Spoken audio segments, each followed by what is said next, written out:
Yeah, yeah, but it's the writing. It's not pushing trees. Welcome everyone. I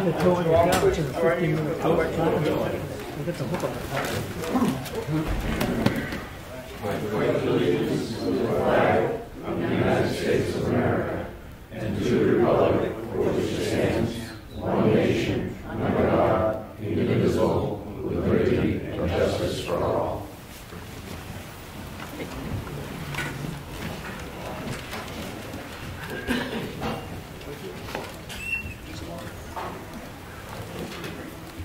Thank you and welcome to this Fish and Game Commission meeting of February 14, 2018. The public is entitled to attend all commission meetings, and when recognized by the chairman, the public may speak on any item on the agenda. The chairman reserves the right to limit public comments to the extent necessary for the orderly conduct of the meeting. First item. Approval of the January 17th commission minutes. So moved. Everybody's had a chance to review them. Motion made by Commissioner Morse, seconded by Commissioner Stohl. All in favor? Aye. Opposed? So moved. Next item. Consent agenda.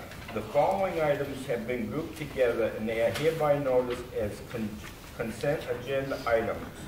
To expedite action on routine matters, which may not require public discussion. The Commission may vote to approve these matters as presented. The Commission members may remove certain items if further public input or discussion is deemed necessary. 2A, approval of below donations totaling $625 made to the Aquatic Education Program. $500 by David and Grace Mann of Merrimack, New Hampshire.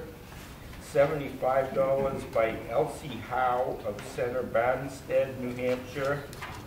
$50 by David Detcher, excuse me if I'm not doing that right, Meredith, New Hampshire, for a total of $625.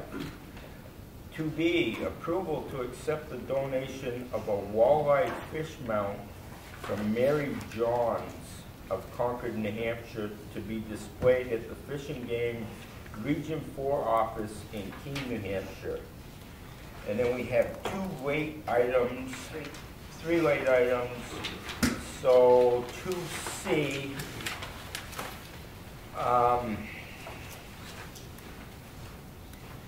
accepting a donation made to the New Hampshire Fish and Game Hunter Ed program for $100, and it is from Gerald Flanders of Amherst, New Hampshire, in memory of Duke.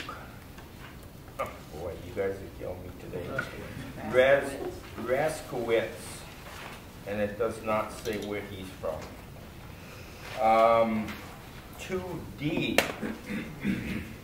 acceptance of a donation to the Aquatic Education Program totaling $135, and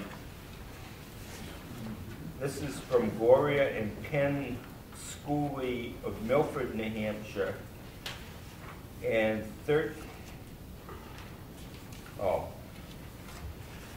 Gloria and Penn School in Milford, New Hampshire gave $35, and the Pennachuck Water from Merrimack, New Hampshire gave $100, and that's in memory of Steve Porshane.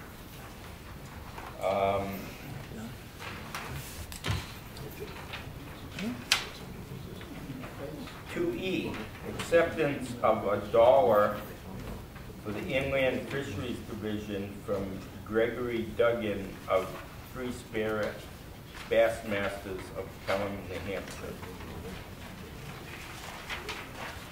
So those are the action items for the consent agenda items. Hear a motion? I move that we accept all the donations on the consent agenda. Okay, motion made by Commissioner Carr, seconded by Commissioner Patch. Any discussion? All in favor? Aye. Opposed? So moved. 3, approval of the adaptation of the department's initial rulemaking proposals. All right, McGonagle.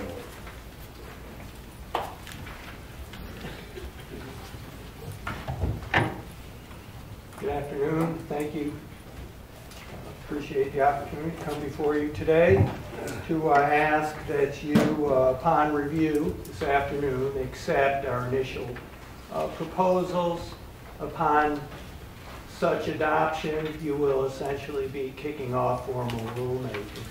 So in the form of review, particularly for newer commissioners, for the past 2 months, the department has been vetting proposals that we would like to hear in front of the public. We've had input, some initial input from the commission, plus we've run these proposals through the internal process that we here have Fish and Game.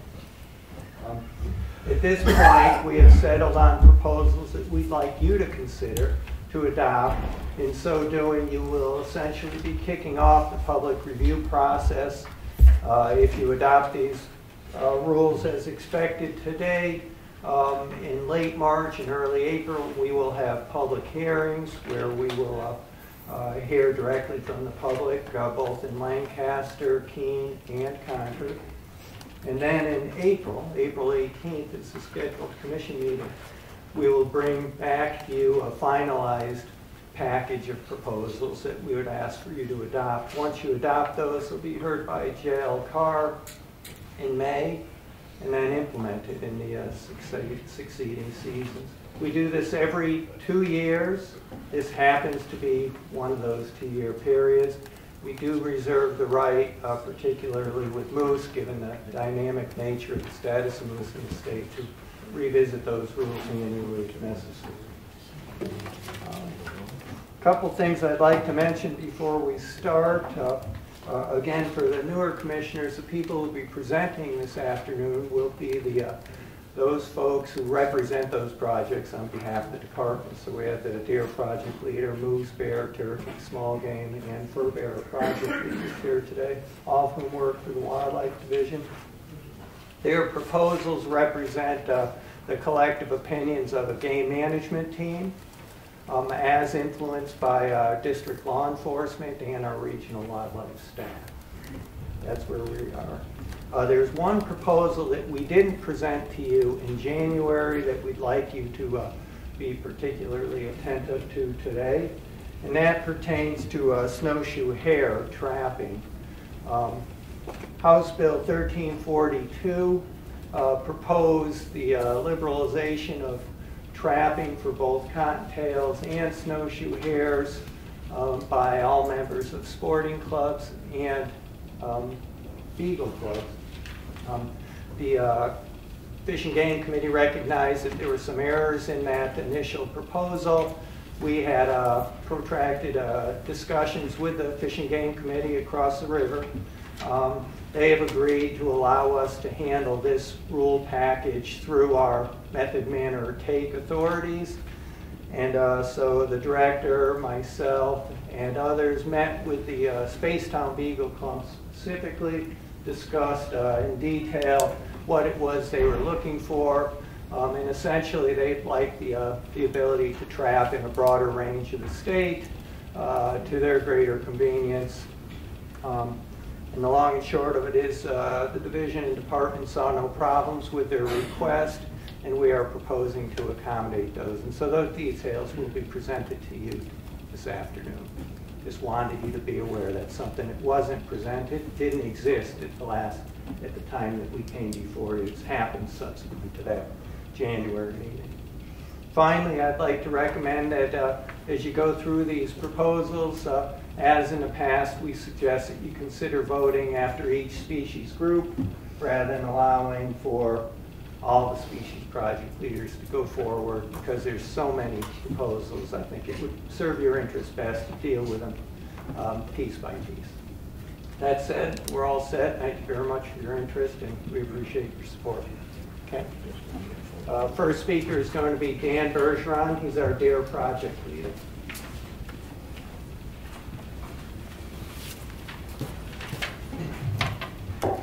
Good afternoon. I have a handout for everyone here. Last time there was a deer feeding rule that the screen doesn't show very well, so I printed these out last time, but I have copies again for anyone who may have misplaced them. Nothing's changed, but there's the text. It's a little bit easier to read. That'll come up later. I'm going to try and go through these a little bit quicker than last time since not much has changed. I'll focus mostly on the changes. If there's any questions, I can certainly take those and go back to anything, but for the sake of time, I'll try and go through this a little quicker than last time. So for the deer season, I'll just jump right to the bottom because there's the only change. Initially, we had considered the idea of extending the firearms season in WMUA back to what it used to be several years ago. After internal discussions, we've decided against that, so we would just be maintaining the same season framework as we've been working under for a number of years now. There was quite a bit of concern, particularly with regional staff up in that area of the state, including law enforcement and our regional biologists, about impacts that might have because of differences in deer behavior up there due to differences in winter severity, timing, the onset of winter, and also some issues that feeding brought about up there. So because of that, something happened there. Because of that, we're just proposing to keep the same framework. So it would be 26-day firearm season, the 11-day muzzleloader season, our typical 2-day youth weekend, the extended or the 92-day archery season, which would be either sex throughout, and then again, archery and firearms would close a week early in May. We can skip through this. Now we'll go unit by unit and focus on the either sex-day allocations. Most of these units, you'll notice, when this is our trend in the population. This indicates the trend in the population. These lines, so this middle line represents the population goal set in the big game management plan. And these lines are plus or minus 12.5%. Those are limits we set. If we fall within that, we consider ourselves at the population goal in terms of setting either sex days. You'll notice that typically in units where we're far below the goal, we won't be adding any additional opportunity. If we're above the goal, we'll be adding, and if we're at goal, we typically try and just maintain season frameworks that have been working. So we have the previous 2 years either sex days, and these are the proposals for the coming 2 years. So in Unit A, we're at the lower end of the goal, so we're proposing to maintain the season framework that we've had for a number of years, for a couple of years there, with 1 day during muzzleloader and firearms. Same is true with B and C2 as well. I put C2 in front of C1 because there's these 3 units are kind of considered together a lot of times when looking at things. So C1's a bit different. It contains some sections of the White Mountains. So C1 has been below goal for the last few years. Because of that, we're not proposing to have any additional either sex hunting opportunity there. D1, it's still below goal, although it's approaching goal. All these either sex day allocations are dependent on winter severity, and although the winter seemed like it was going to be pretty severe, it's actually been pretty mild overall, and we're getting more warming. So if we get a few more mild winters, we might see units like this jump up into the range, and we might be able to offer some stuff in the future. But currently, nothing in D1. D2 West has been at the high end of the goal and has grown even further. Our initial proposal was 3 days for muzzleloader and for firearms.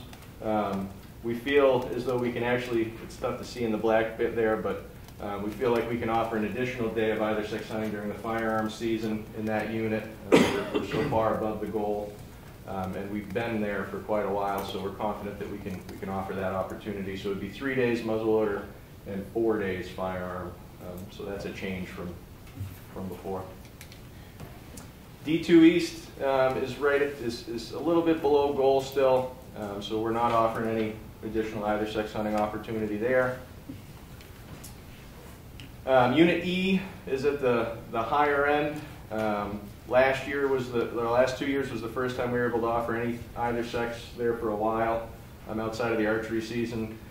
Because it's grown a little more, we're going to switch the day from the muzzleloader over to the firearms, which tends to have a bigger impact and should allow for more opportunity. We'll do the same in F. F is actually above the goal now. It's been growing the last for quite a few years. G1 continues to grow, so we're proposing to go from 4 days muzzleloader, 4 days firearms to 5 and 5 in that unit. G2, for the first time in a while, is up there within the limits, so add a day to the firearm season in G2. Both H1 and H2 have been within the limits of the goal for the past several years, so for both these units, H1 and H2, we're looking to maintain the same season framework to just try and keep that population where it's been at. I1 is actually up above goal, so we're proposing to add a day of either sex hunting for the firearm season to lower that population a little bit. And I2 is right at the lower end of the goal, but we should still be able to allow for 1 day of either sex hunting during the firearm season there, same as in I1. J1, again, things have grown over the last couple of years, so we're proposing to add a day of either sex hunting to both muzzleloader and firearms in that unit. J2 has been kind of plugging along right around the goal, so no changes there, looking to maintain the population and the season framework. Same with K, no proposed changes, it's been at goal for a number of years. L continues to grow, no changes in either sex days here, but one change that we did propose was to go from 750 additional antlerless only permits to 2,000. That may sound like a sizable jump, but when you start looking at how these permits are filled, typically people are using these in place of their existing tags and not in addition to. There's a pretty low percentage of hunters that take multiple deer. So I think out of 750 permits last year, about 60 of them were actually what you might consider an additional deer. So we're looking to go from 750 to 2,000 to try and get some response in that population. The other change here is that these permits the proposal is to have them sold still online only, but through a lottery. And the concept of how that would work is hunters would have a week or two to go online and enter their name in that system. The vendor that we have would run a random lottery and then send emails to winners letting them know that they were chosen, and then they could go online and purchase that permit. So that should alleviate a lot of the issues we've had with dealing those out in the past. No changes to either sex days or number of permits in M. We're kind of maxed out in terms of hunting pressure down here and trying not to increase conflicts with landowners and between hunters. But one proposal that we are going to try, last time these were two things we were looking at to increase harvest down in this area. Law enforcement was pretty opposed to this idea, but there was quite a bit of acceptance for this, allowing the use of crossbows during the archery season in Unit M only. And this would likely result in higher harvest levels than allowing people to kill 2 deer before registering the first in any case. So this is just showing where the deer population is on a statewide basis. You can see we're at the higher end of our population goal. I don't know if I mentioned it last time, but this past hunting season actually was the 5th highest total harvest we've ever seen, going back to 1922, and the 1st highest harvest for adult buck kill in the state, which is pretty good.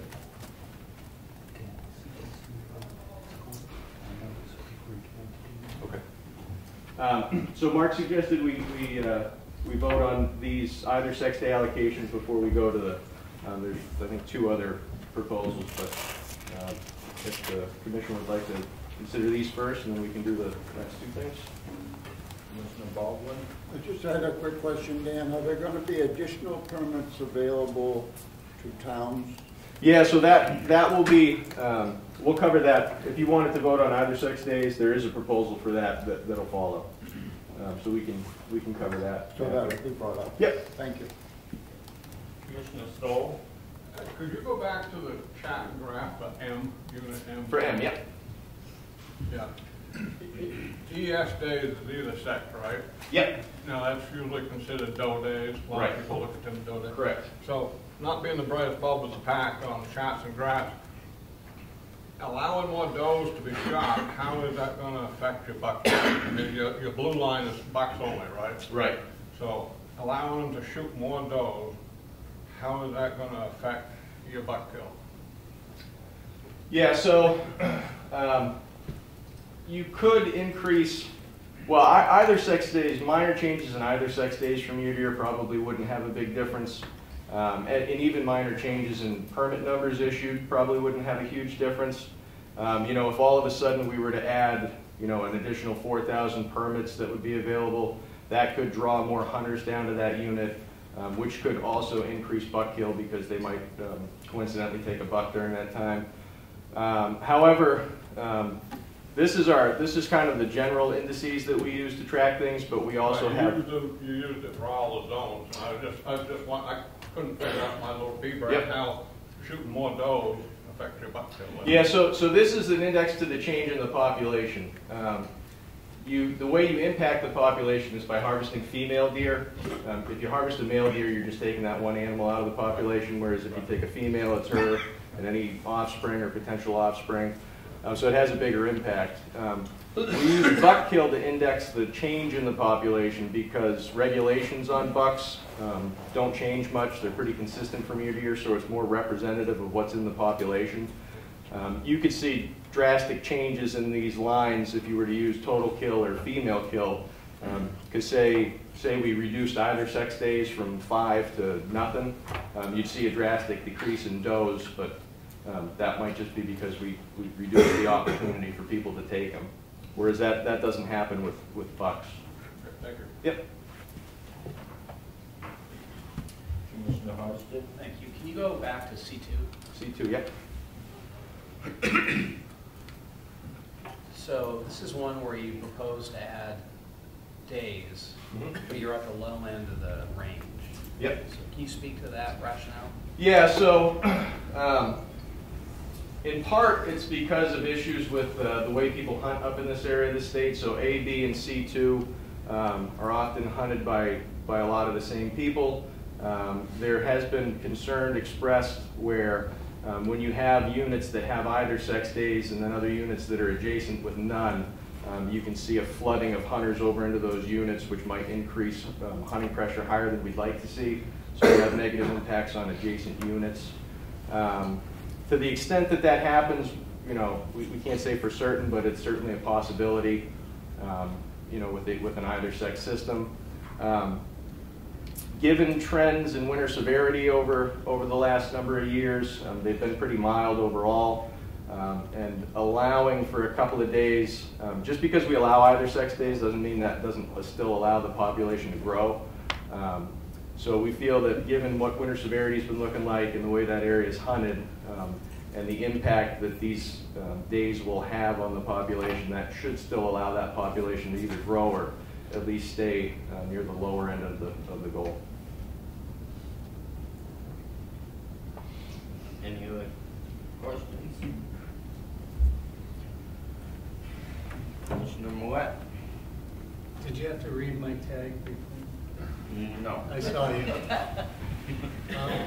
You mentioned something interesting with the harvest numbers are up. Is there a relationship with, were there more licensed sales? What do you attribute? Well, no, the harvest was up because the deer population's up. So the milder winters? Yeah, milder winters and I, you know, not to toot our own horn, but management over the years. You know, there was in the 80s, in the 70s and 80s, back when the deer population was managed by the legislature, it was pretty liberal seasons. There was pretty much even harvests of females within male deer, coupled with severe winters led that population to crash, which you see the same in every unit around this time. Since we took over management and had more regulated female harvest and milder winters, the population's grown pretty much statewide. So, Thank you. license sale, I haven't seen this year's license sales figures, but typically we've seen a little bit of growth in archery, but steady declining rates for firearms hunting, which makes up the bulk. So, yeah, certainly not because there's a lot more hunters out there. Commissioner Morse? Are we ready for the vote? I don't know. Did you have something? I was just you going wanna to add? comment on what you were saying is that if you look at management in the state, from 1975 to, and I did these numbers just a little while ago for other reasons, but from 1975 to 1989, I chose that because 75 is when I got out of high school. The average deer kill in the state was around 6,000, and the average number of hunting licenses sold in the state was something on the order of 87,000 through that period. And that low point in 83, I think it was, we only took 3,200 deer.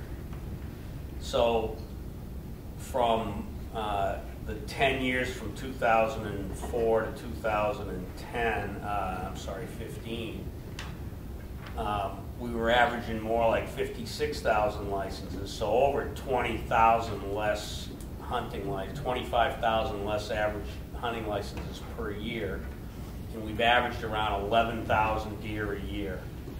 And only once has that number gone under 10,000, and in those 15 years I mentioned earlier, it never hit 10,000. So the bottom line is that due to the management situation we have today, there's a hell of a lot more deer around. And that coincides with the fact that in the late 80s, the legislature finally gave deer management over to the Fish and Game Department as opposed to setting it in statute across the river. Because, of course, everybody who shoots at a deer is a expert on deer management. And so all those legislators were experts in deer management. And it wasn't until the herd was crashing that they finally gave it over. Commissioner Morse? I move that we approve the proposal as presented. Okay, motion made by Commissioner Morse, seconded by Commissioner Patch. Any discussion? Okay, all in favor of the proposal? Aye. Opposed? So moved. Okay, Dan, back to you. Okay, so now we're on to those special permits you were asking about. So when we redid the big game, or the game management plan, one of the new goals was actually to work with towns to address issues with overabundant deer. There are many states in the Northeast that have similar systems like this, so they're called DMAP, or Deer Management Assistance Programs. As deer populations continue to increase and human development increases, we're only going to more likely run into issues where there's conflicts between people and overabundant deer. So this is a proposal to set up a system where we could work with towns specifically to address issues where there might be too many deer for the habitat. So these permits in particular, these would be a case where only towns could make application for these permits. The town would have to document and identify areas that had overabundant deer. They would have to identify a specific area in the town where the problem existed. In some cases, it's likely not going to be the entire town, but a specific area where there's probably issues with hunter access and things like that. So there'd be minimum size requirements, so there'd have to be 640 acres of impacted area. It wouldn't have to be contiguous, but there'd have to be at least that much of it. In particular, this is because you could run into issues with certain private landowners that their area still may be impacted, but they might not be willing to allow hunting opportunity on their property, so that could kind of make some areas disjunct here. And again, we're interested in this problem area because we don't want to just issue these permits and have them be allowed to be used anywhere in the town if there's not problems everywhere in the town. We don't want to lower deer numbers in areas where there aren't issues. So this is really to focus increased hunting pressure in areas where problems exist. So we would issue the permits, and then the town would, we'd issue the permits to the town, and then the town would issue them out to hunters.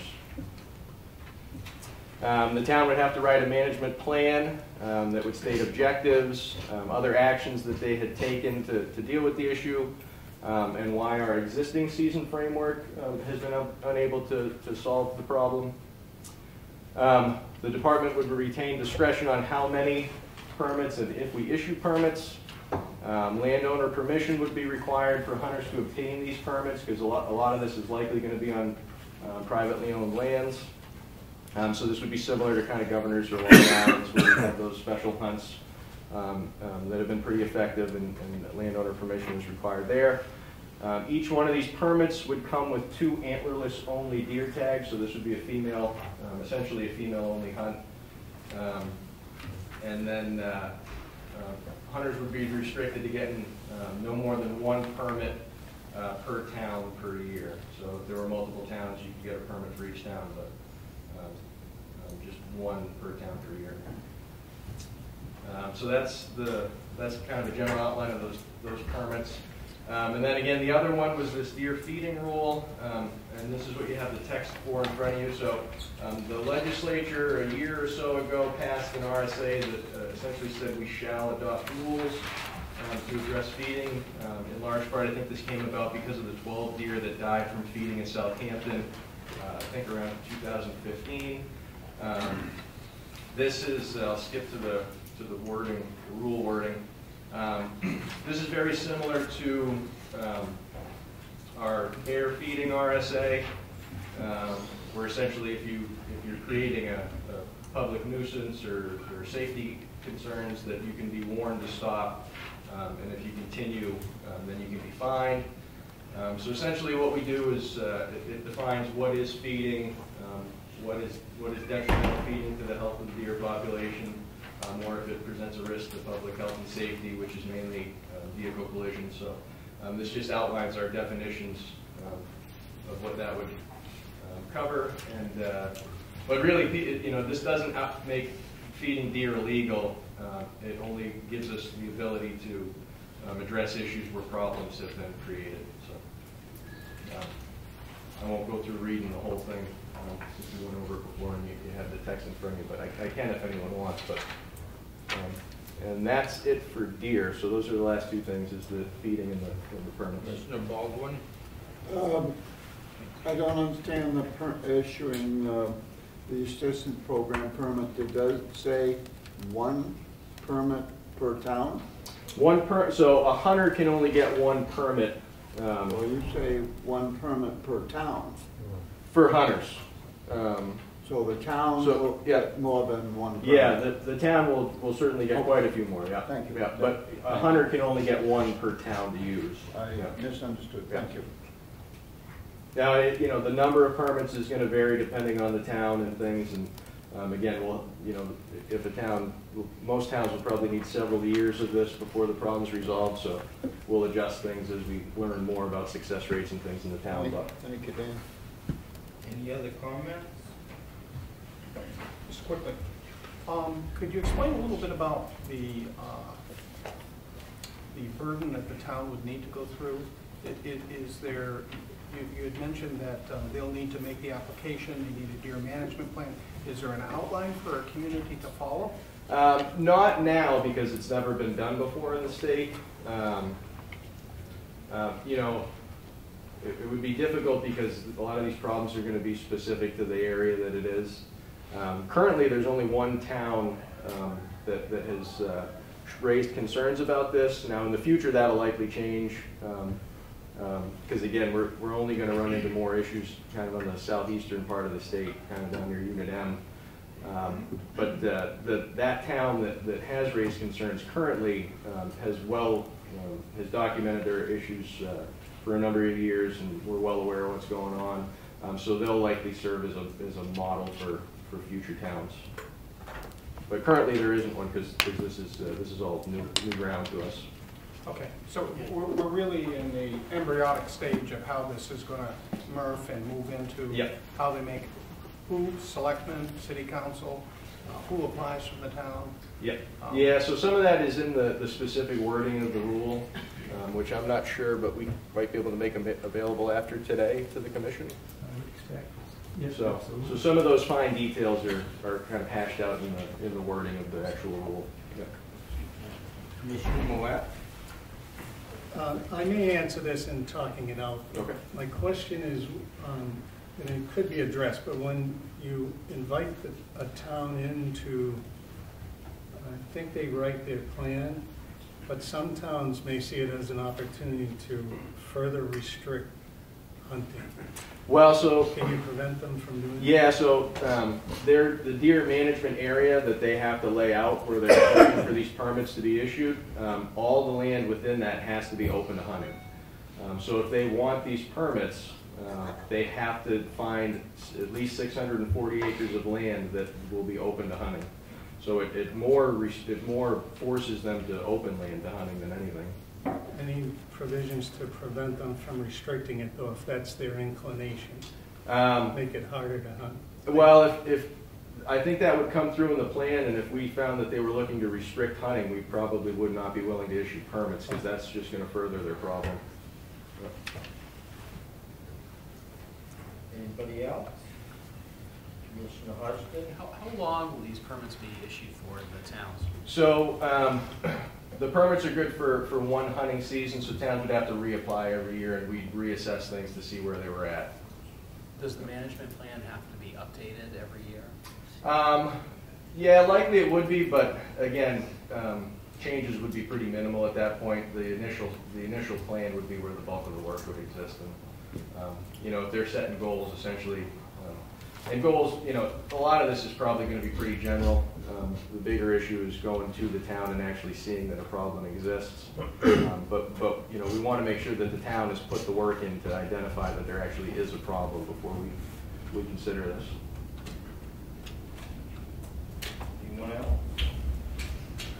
Do I hear a motion?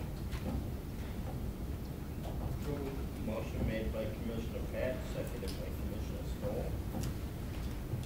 Any discussion? All in favor? Aye.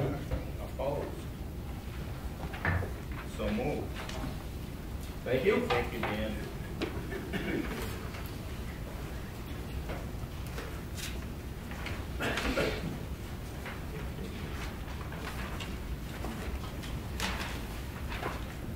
Good afternoon, everyone. Happy Valentine's Day to you one and all.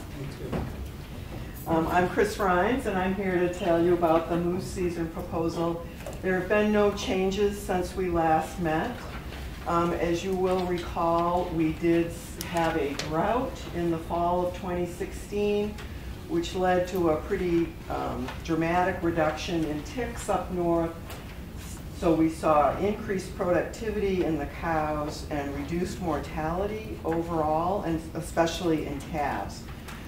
So we did see actual higher numbers of moose pretty much across that northern tier. So our 2018 moose season proposal, again, we do this annually to be more responsive to what's going on with moose. The basic framework remains the same, 9 consecutive days, starting the 3rd Saturday in October and running through the following Sunday. Okay. So I've dropped out the initial slides as you all saw those. We're just quickly going to run through the proposals. The Connecticut Lakes, we saw good growth here. Both units added to that growth. We're recommending that we maintain the either sex permit numbers at 10. The north region, it looks like this white line is the mean of 2 years of information. If we look at the annual change, we actually saw good growth there this past year. And again, we're recommending that we maintain the number of permits at 15 as they were last year. The White Mountains, we did see a slight decline, but it's pretty much flat over the 5-year period. And we're recommending maintaining the 15 either sex permits there as well. The central region, we finally did see growth there, and you need to understand this ticks really aren't an issue here.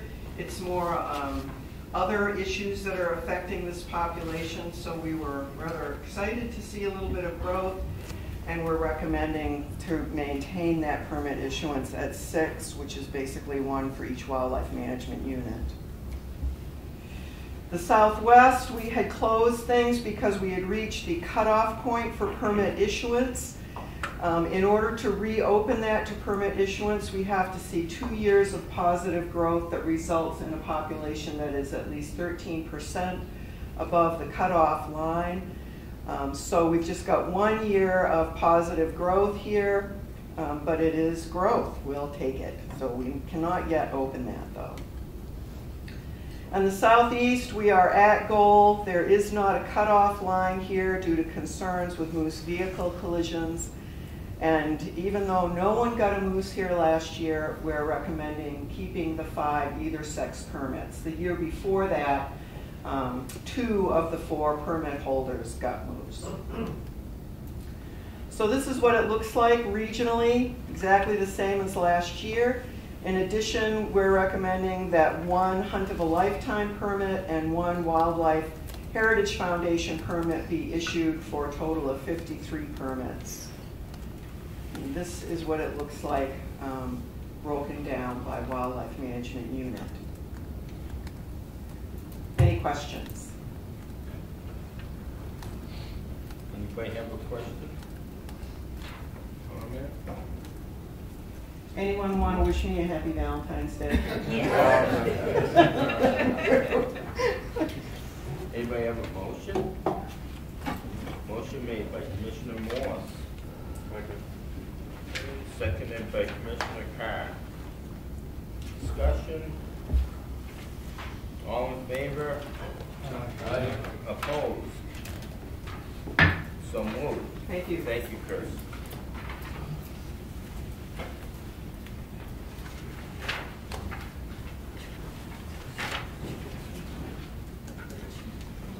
Good afternoon. I'm Andrew Timmons. I'm going to discuss the bear season proposals for you. Really no significant changes here from what you saw a month ago, but I will cover them. Just to remind you, I have there's 6 bear management regions, so each one of these regions has its own specific bear population goal, and we manipulate seasons at these regional levels to reach these specific goals. So I'll start in the north. We are technically slightly below the goal, but it's pretty insignificant.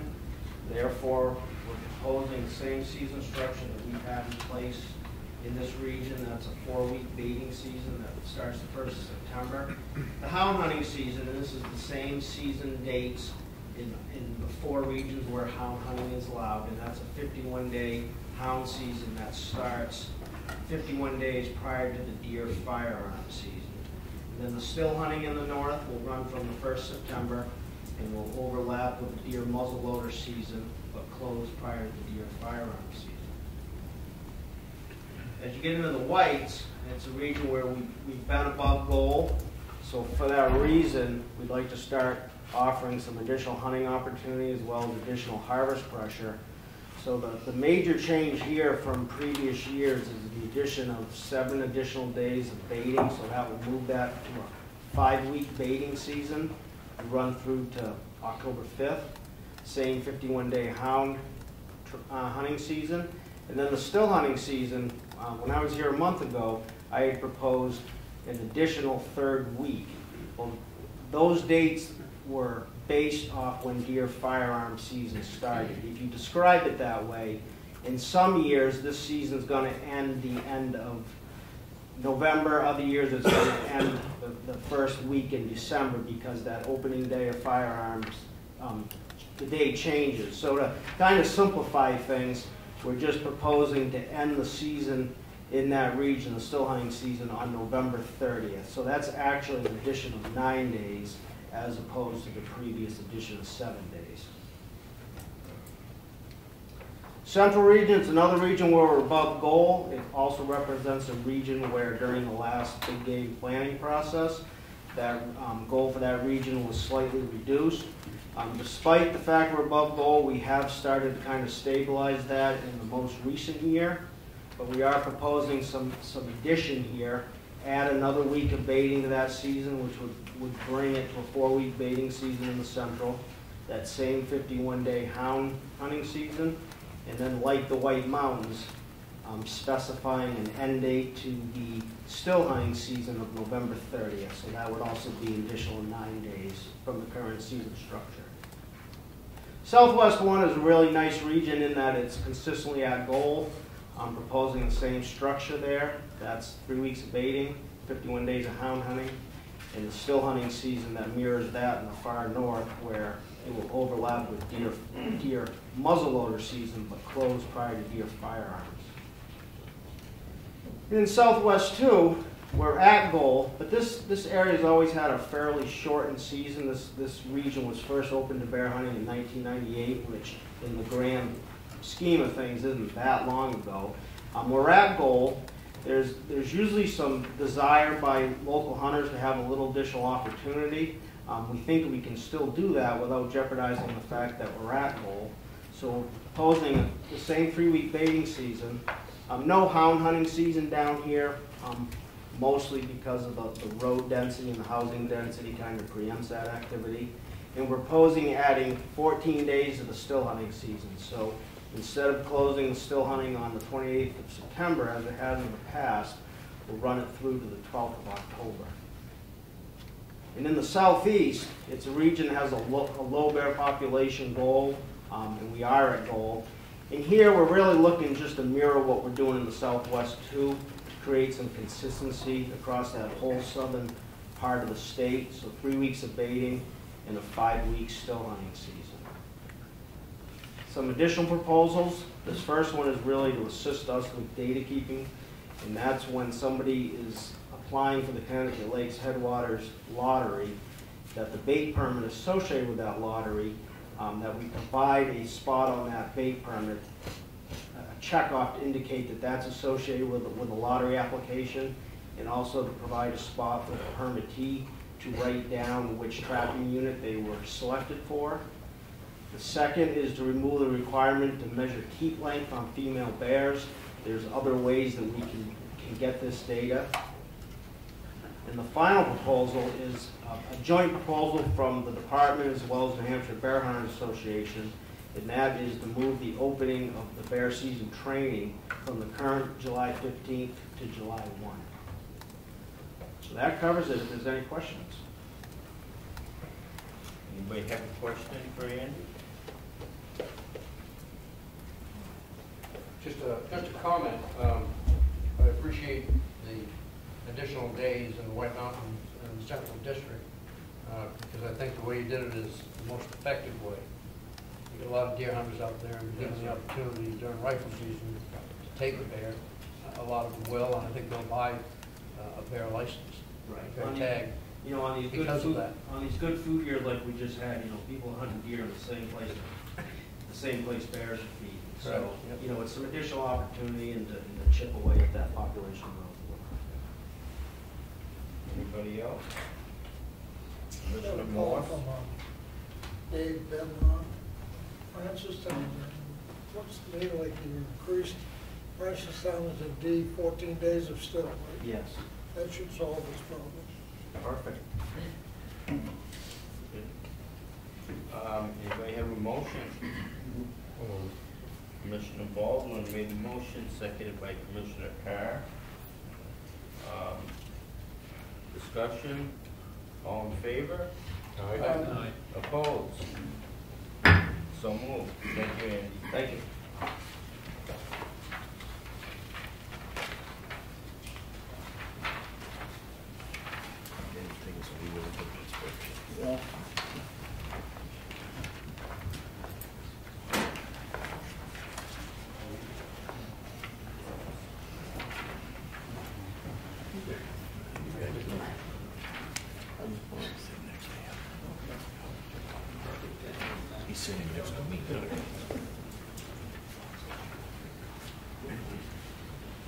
Hello.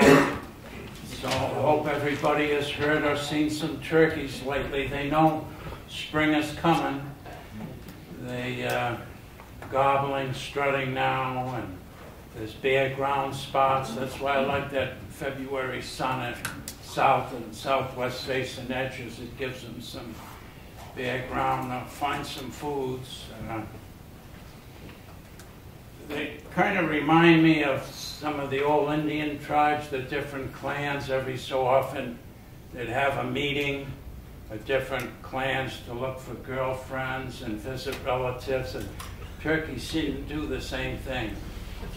One day there's 20, and the next day, I stood among 80 turkeys a week or so ago, and they were carrying on. In Exeter recently, there was 84 turkeys. That's Rockingham County. So that's a meeting, convention taking place. You have a paid reservation to that, Ted. But it's been a fairly easy winter for them so far. And back in the summer, some of the spring weather didn't look too great with the rain, and of course, hatching weather is important for turkeys, but it seems to have come out fairly decent. The summer brood public internet survey showed for the month of August an average of 3.32 poults per hen, so that was pretty decent. This fall, the harvest was not too high. The archery season and the 7-day shotgun season in October was 450 compared to the previous year, about 1,000, so down about 60%. But the primary reason was probably, you all know how many acorns and other good mast we had this fall. When you get falls like that, the turkeys don't show up in the fields too much. They're in the woods, and the hunters usually hunt them more around fields. And, well, let's see.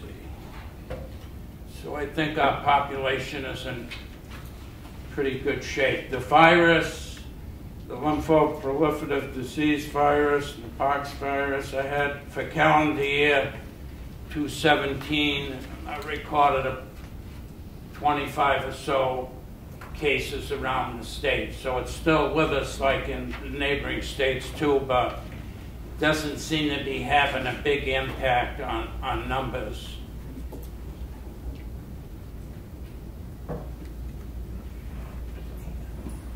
The current season is, because the two-day weekend before the regular season, end of April, early May for the youth.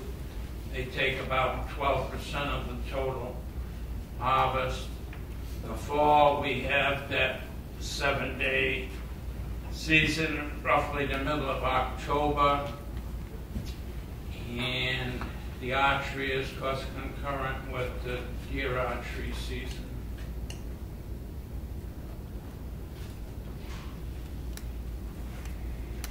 Now, this table is cut in half. The 18 wildlife management units, A through G on the left, and then H1 through M.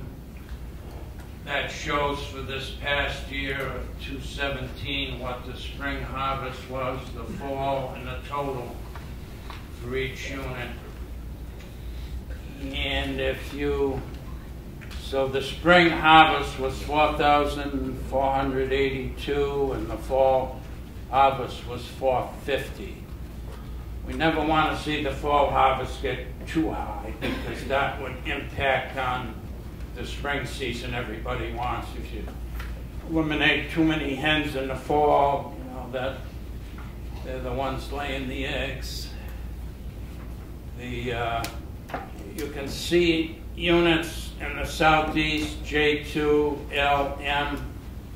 In recent years, they've surpassed the harvest in those southwest units. So, been kind of a pleasant surprise that the more developed part of the southeast is producing some good turkey numbers.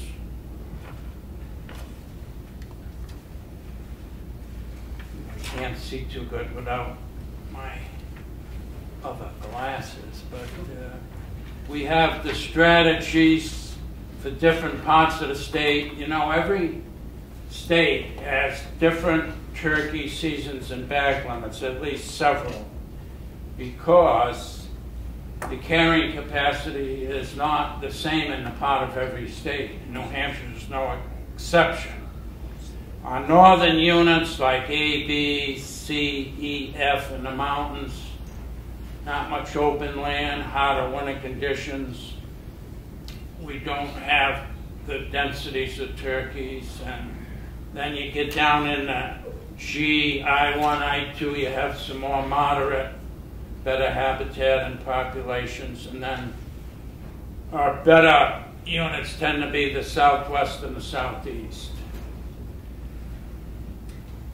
The kill per square mile is in the southeast and southwest around 1 kill per square mile in the spring. Well, that's one reason to think about some liberalization to a second gobbler in the spring bag limit. But the northern area is, you know, none of those units are close to a half a turkey per square mile. They just, well, it's like other species. Most of the snowshoe hare and moose are in the northern part of the state. You're not going to find a lot of hares and moose in Rockingham County, and you're not going to find cottontail rabbits or pheasants up in the North Country either. We work with what we've got. This shows for the last 9 years, gives you an idea. The spring season is, harvest is typically around 4,000, 4,500. The fall season on the right flip-flops a little dependent on the mast abundance, and we increased from 216 to 217, 15.5% in harvest. We have about 20,000 turkey permits sold. Maybe the last I checked, about 1,800 were non-residents.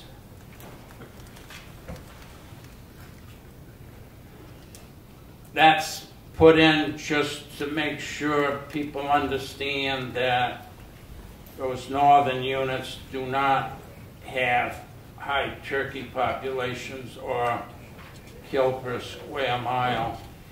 And I've recommended this year that Unit D1 not have that 7-day shotgun season.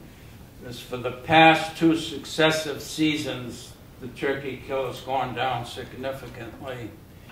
And I always thought that, and it's actual, that Unit D2 next to it has more turkeys and better habitat, and it's, if a person really wants to hunt fall shotgun in D1, you can maybe go across the river to Vermont or in D2, and we've got to protect a few of these units if they show a downturn.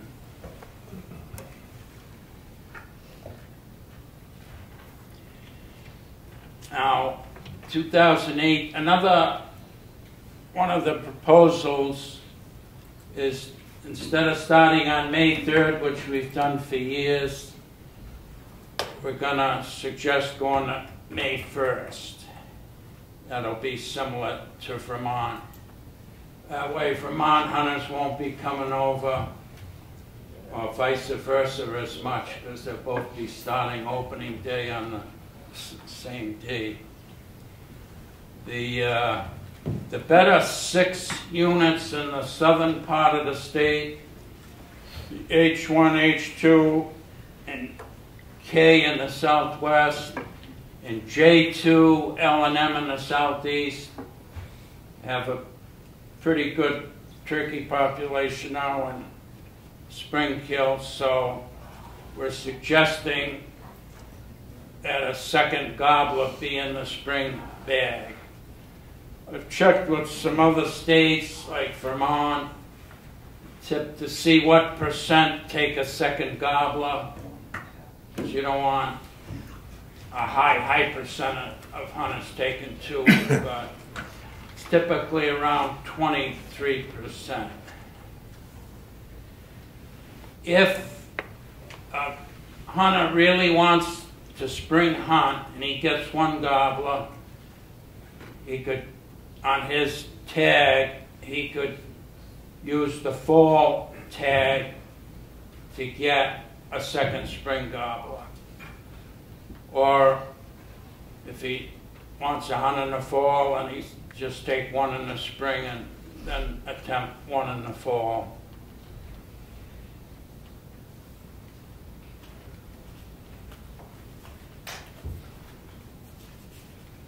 So the crossbows would be allowed in several other seasons. But that May 1st and the two gobbler limit, of course, won't take effect until spring 2019. Does anybody have any questions about our turkey season regulations? Any questions? Commissioner Stohl? Ted, I haven't seen you in quite a few years. You weren't here at the last commission meeting, but I tattooed Kent pretty good on the turkey season up north, A and B. I represent Carroll County. I've been hit pretty hard since the governor put me on this commission about why can't they hunt turkeys in the fall in A and B. So Kent fielded some of my questions pretty good, but he did say that you're the authority on this, so I've done a little homework since I tattooed Kent, and I talked to some of the boys in green up there about are they seeing more turkeys in A and B. Well, first of all, I was born and brought up in A, and I've lived at least 40 plus years in B, so I know the area a little bit, and there's turkeys up the yin yang up there. Now, everybody's going to say, well, they say that everywhere. But the ratio, if I remember what Kent said, there's a kill ratio per square mile, I think is how you figure your numbers. I just was nice to see your kill for 2017. In A, you had 8 turkeys. So that means somebody that shot those turkeys were with a bow, because there's no shotgun season in A for the fall season, but there is a bow season. So just looking at it, on that one point, and I didn't have that point when I drove down this morning, I just picked it up here. If somebody's going to shoot 8 turkeys in Unit A with a bow, there's some turkeys around. So, but you got to look too at how many were shot with the shotgun in the whole month of May. That's available there. Right. So Ken said that the kill per square mile is figured on naturally the kill divided by the square miles of the unit. And that's only half a season for the rest of the year. There's no fall season, there's only the spring season. Well, there is fall archery for the rest of the North Country other than Pittsburgh. There was a fall shotgun season last year in the North, in A and B? No, never in A and B. No, that's what I'm talking about. A and B.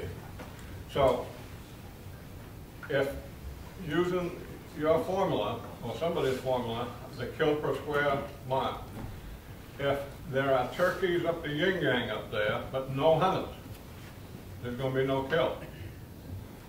There's a real easy way to find out what the hunting pressure is. I checked with the boys in green. They have to really look to find a turkey hunter up there. So if there's no hunters up in A and B to kill turkeys, how do you folks know that there's any turkeys up there? You only rely on the report form. We have the internet survey, the winter flocks, the summer broods, biologists, several at work up there, other contacts. Yeah, there's some farms left in Colebrook, Stewartstown. I mean, I've worked in every town in the state too. I know what it looks like. And most of Coos County is not turkey habitat, and it does not have turkeys. It's very, very wooded, other than the Connecticut River Valley portion. And you don't want to eliminate those turkeys. I feel it's a liberal spring season as it is. Most of the month of May for Coos County. And you have the archery season besides for 3 months concurrent with the deer in the fall. We only, I mean, it's been years since we've got to this point where we're going to offer some of the best southern units some second gobbler. And a shotgun season in the fall can, as I've said before, can really hurt your population. I don't think there's that many turkeys in most of Coos County towns. Yeah, I'd like to add too that I haven't had a chance yet to look at the data, but for quite a few years now we've been doing grouse survey routes all across the state, listening to grouse drumming, and part of that involves gobbler counts, listening for turkeys gobbling in a very regimented experimental way. Now we're hoping to take a look at that gobble count data and look at how that indexes in the North Country compared to the rest of the state to get a better assessment of the number of birds. But like I say, I've not had an opportunity to do that yet. But that gives us probably the best information we've got as far as the relative densities of birds, turkeys, the number of gobbles heard per stop in various places around the state. Sure. Is it possible to check the registration form to find out where the lucky hunter was from that shot turkeys at A&B? To find out if the locals are shooting them or out? Yeah, that's something we can get based on where the person lived and where the bird was taken. So that I haven't had a chance yet to get the actual download of the license information yet. Yeah, hopefully this next year you let me know. And could you also check on turkey licenses? Find out how many local, I imagine a computer can spit it out, how many local purchased turkey licenses. What I'm trying to get at is how many hunters are actually out there after turkey. Well, if you haven't got anybody out there after turkey, you're not going to kill them. Yeah, if just arbitrarily, if 15% of hunters buy a turkey license and there's 1,000 hunters up north and 50,000 down south, there's a lot more people buying turkey permits down south than up north. I mean, that goes without saying. But I think some of this other information, particularly the gobble counts, will give us a better indication of what the spring turkey level abundance is, independent of the hunting public, because this is done by our staff, conservation officers and regional staff. Okay, thank you. Yep. Thank you very much. Thank you, Ted. Nice seeing you. Anybody else have any questions for Ted? I do. I want to know what tribe he's from. A very different tribe. We agree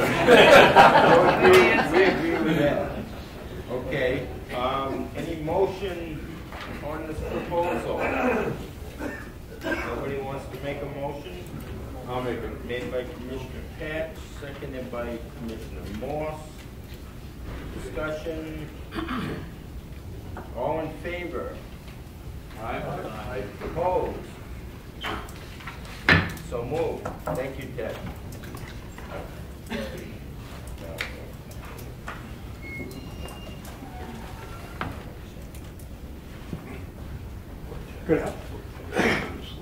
Good afternoon. My name is Patrick Tate. I'm the fur bearer biologist for the department, and I'll be representing the fur bearer proposals. A few of you may not have been here at the last time we spoke or presented, and we're going to be discussing Fisher and fox, both fox species. So for now, we'll start with Fisher. And there's, you can't see on that graph well, but there's 3 lines. One is blue, shows up on the computer screen well. But that blue line is the take that declines over time. And you can see at one point it was extremely high in the state of Hampshire at nearly 1,100, and now, in 16, 17, we're below 100 animals, down to about 83 taken statewide.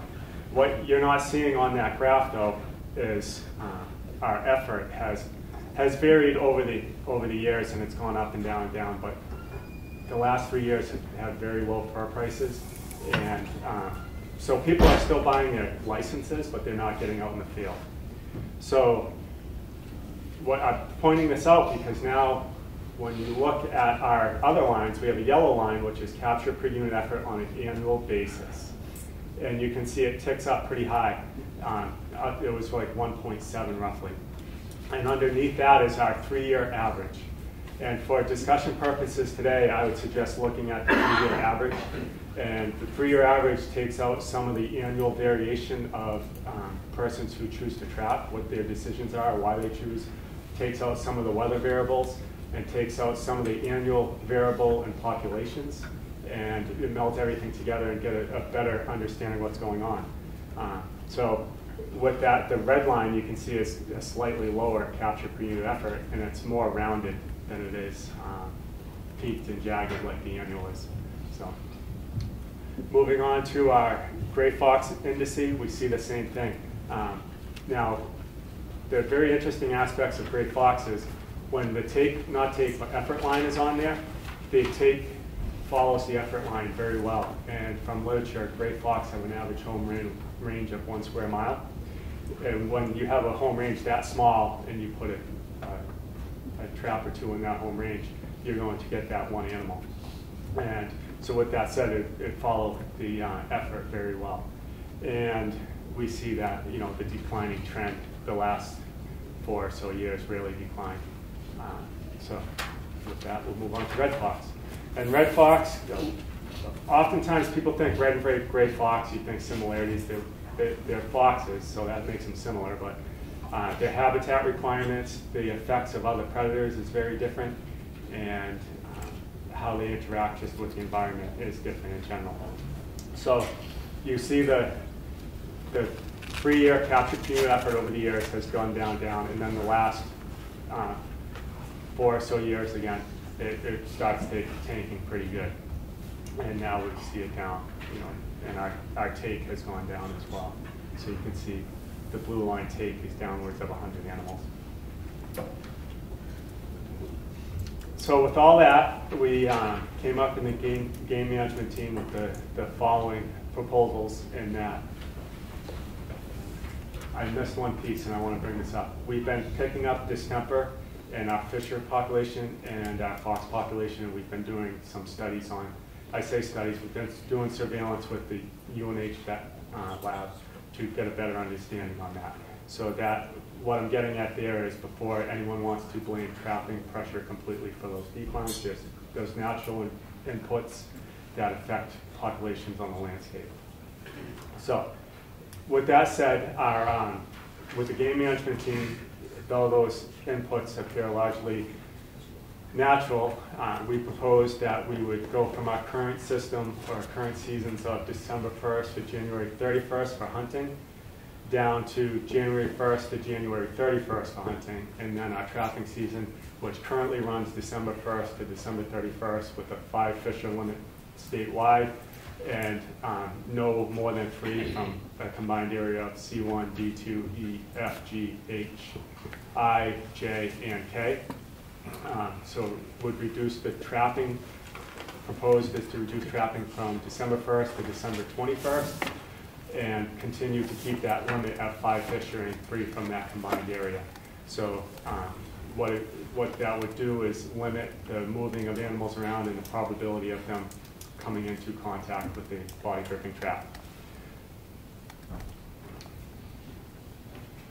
Red and gray fox, our current hunting season is September 1st through March 31st the following year. So if it starts in 2017, it ends March 31st of 2018. Trapping, October 15th through December 31st in A through F, and that's a function of basically weather parameters, being that the North Country freezes quicker than the southern part of the state, and freezing interrupts the ability for persons to set put hole traps on the ground. So in the southern part of the state, it's November 1st to January 15th following year. And our proposals, we slightly changed that from our discussions in-house. So we had originally spoke a month ago, November 1st to December 31st. And from discussions in-house, and there were certain portions of user groups that would have been affected more than others. So it was decided that we would broaden that hunting season slightly and go November 1st to January 31st to give them some opportunity. And we stuck with what our trapping proposal was. That's October 15th to December 15th, A through F, and November 1st to December 31st, G through M. So that's all I have. Okay.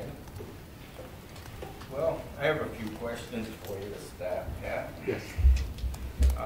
Last month, when you gave us this presentation, you mentioned that one of the concerns with the fox and fisher populations was distemper. Correct. Okay. How many animals were tested for distemper?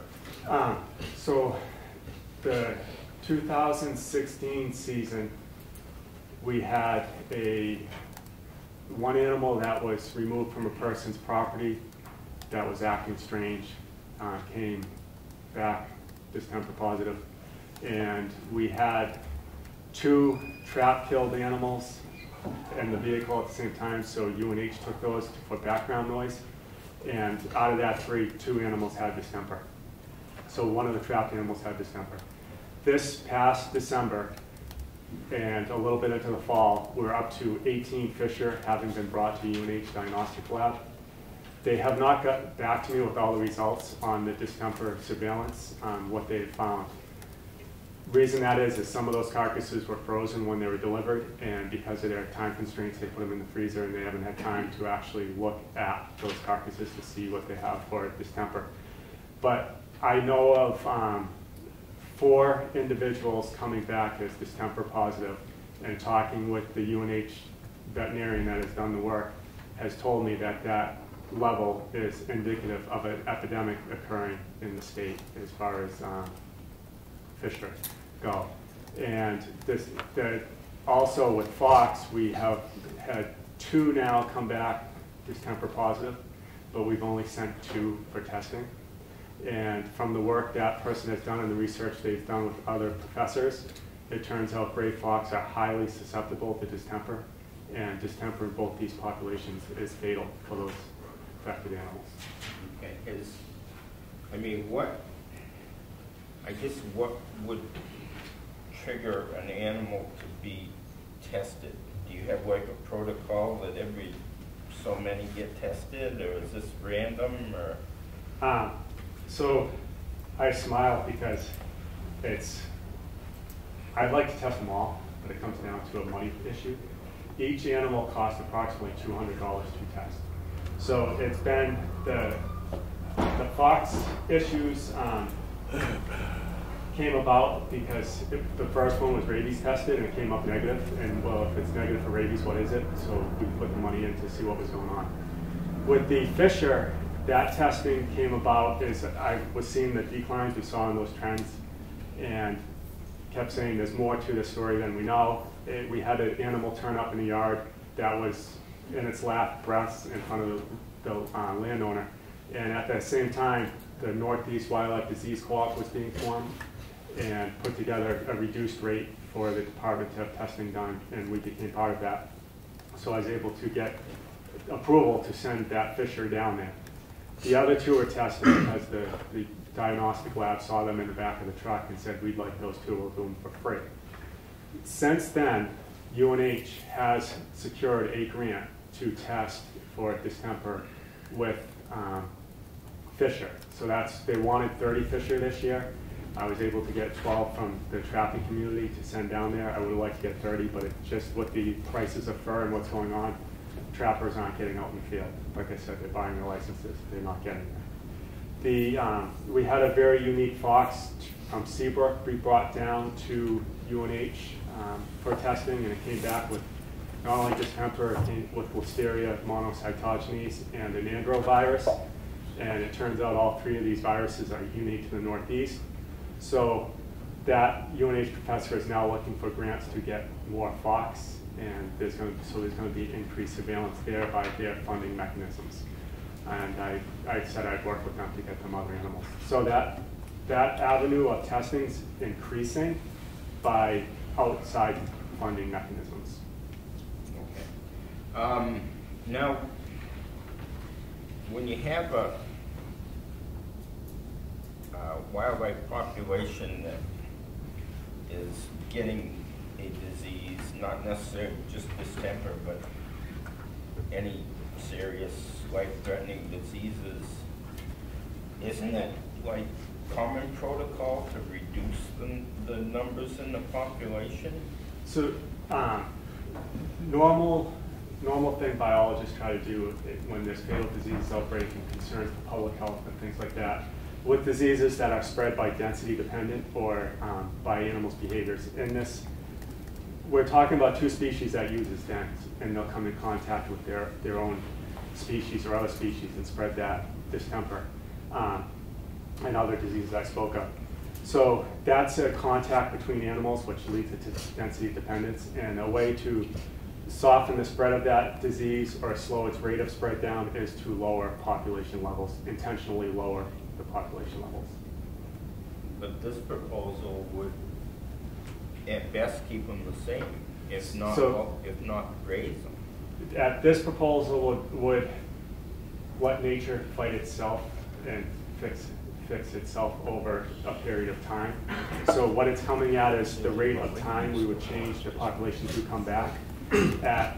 Under natural conditions, these populations will come back. We see a natural, over the years, decline in fisher populations and then come back.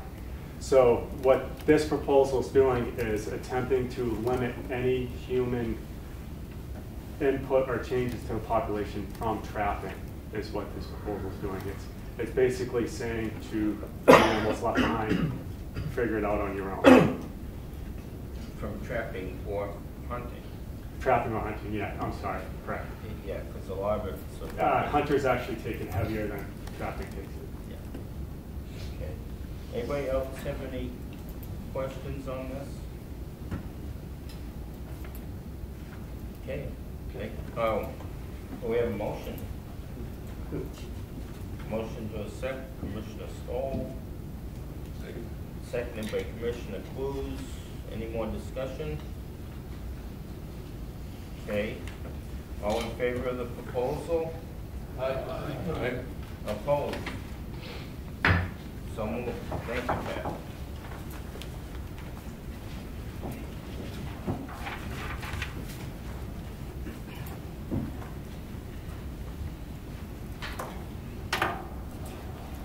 Good afternoon. I'm Karen Bordeaux, Pheasant Project and Small Game Leader. And I have 3 slides for you today. The first 2 slides are identical to what you saw a month ago. These slides went out to the law enforcement districts and further internal review, and there were no changes made on these slides. So the pheasant one deals with the days of the week where the season is closed until noontime to allow our staff to stock birds at the pheasant sites. So because October 1 moves through the calendar every year, we would like to put this table in rule to refer to print in our rule books on which days, when October 1 falls on a day of the week, which Thursday and Friday the season will be closed.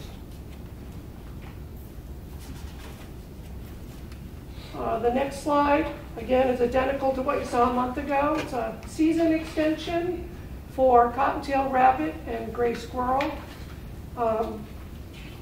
Regarding those specific wildlife management units for cottontail and all units for gray squirrel. No change in daily limit or season limit. The third slide is new material for you to consider. And as Mark mentioned at the beginning, this is a result of a House bill that was introduced. And that House bill would have bypassed our rules. That gives us the control over the live trapping of snowshoe hare by the Beagle Clubs.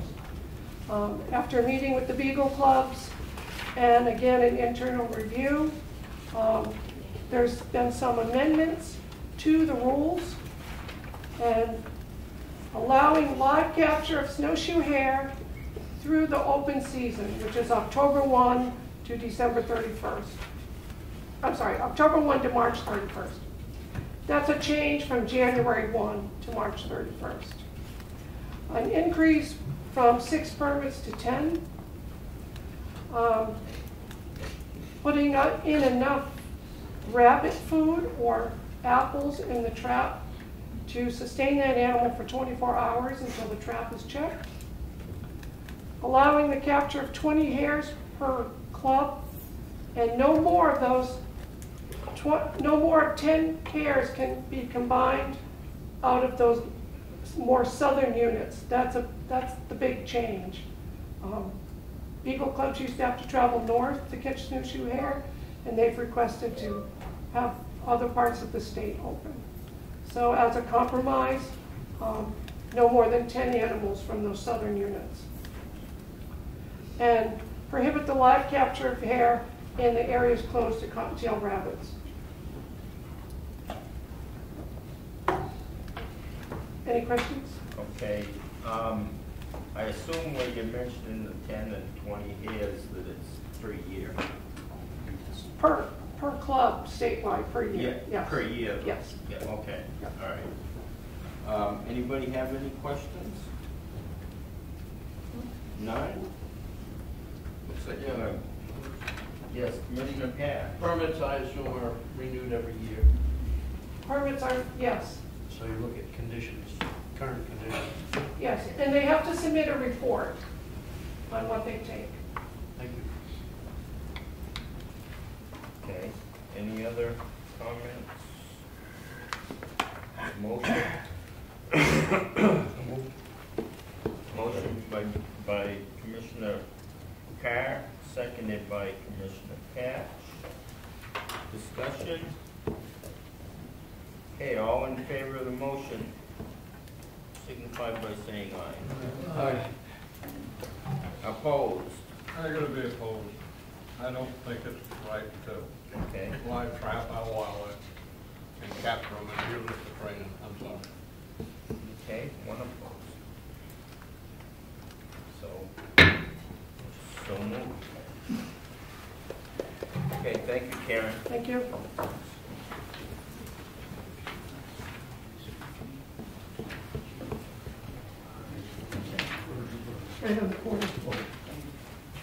Good afternoon. We have a few more proposals to go through that aren't really related to any specific project, so I'll do my best to cover those. Most of them you've seen at last month's commission meeting. The first one deals with the use of crossbows for various big game species. It's already legal for bear or deer during the muzzleloader season and for deer during the firearm season, but only with the deer crossbow permit. Those are all in statute. One of those statutes gave us the authority to allow the use of crossbows as a lesser weapon during other firearms seasons, and we're proposing to allow the use of crossbows during the youth weekend, the moose season, turkey youth weekend, the spring gobbler season for turkey, and the fall shotgun season for turkey. This one you didn't see before, and quite honestly, I had forgotten this had happened, but the application period for the Connecticut Lakes Headwaters Forest ends on the first Friday in May, and the lottery for those permits by rule occurs on the second Monday in May. It turns out that with that timing, that leaves only 9 days or 2 days between the end of the application period and the date that the lottery has to occur. And the way it turns out, those 2 days are a Saturday and Sunday. So getting any late submitted permit application into the computer and ready to go for the lottery when you got to do it the day after the weekend is problematic. We got lucky last year in that there were no late application submittals, but what we're proposing to do is to change that to give us a little more time to get applications entered, and in case somebody mails one by the postmark deadline and it takes a little while to get there, we'd like to have a little more time to make sure we've got everything ready to go before we hold the lottery. So we'd like to change it so that the lottery would be held on or before the 12th day following the close of the application period. That'll give us up to 12 days to get everything entered and verified, and we could have the lottery then at that point in time. We want to try to do it as early as possible because the people that are applying for these permits want to know that they've got a permit available. So that's basically the proposal, to give us the time to do what we need to do, but yet get the information out to the winners in the lottery as soon as we can.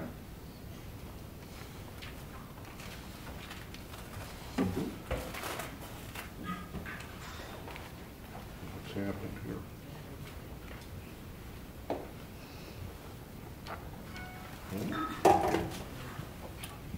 Do it the old-fashioned way. This one hasn't changed.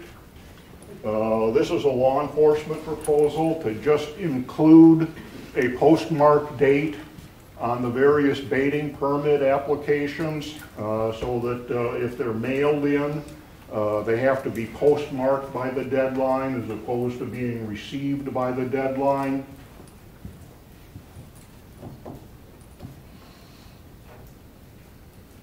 This was a non-game proposal, and it would amend the requirements of a Level 2 wildlife control operator report to include information on bat exclusions. If they were performed between May 15th and May 31st, they'd have to report if pups were present, and if the exclusions were between August 1st and August 15th, they'd have to report whether the pups were flying for 2 weeks, at least 2 weeks prior to the exclusion, and also report any public health related exclusions. There's a bunch of rules that have an 8-year life expectancy, and that will be up by the time we do this 2 years from now. So Paul suggested that we simply re-adopt those with no change at this point in time, and then we don't have to deal with going through the rulemaking process as these rules expire over the next 2 years. And I went through all those titles and quickly explained them last time. If you have any questions on them, I'll be glad to do that again. There's these rules that are associated with the game management project in FIS 300, and then there's several that are associated with various permits in Chapter 1100. And I believe that is it. So if anybody has any questions on any of that, I'll be happy to answer them if I can. Anybody have any questions for Ken? Anybody like to make a motion? Motion made by Commissioner Baldwin, seconded by Commissioner Millett. Discussion? Okay. Barry, do you have discussion? No. Okay. Just waving at you, Moose. Okay. All right. All in favor of the proposal as presented, say aye. Aye. Opposed? So moved. Thank you, Ken. Thank you.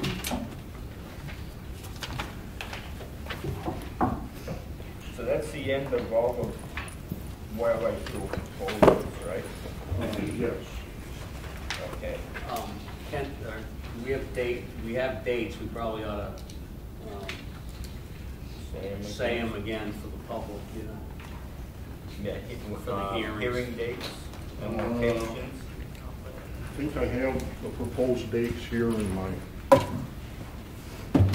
No, I don't think I have them. Oh, Mark has them. I've got them back there, but not on. And we'll post all this information as soon as we're able.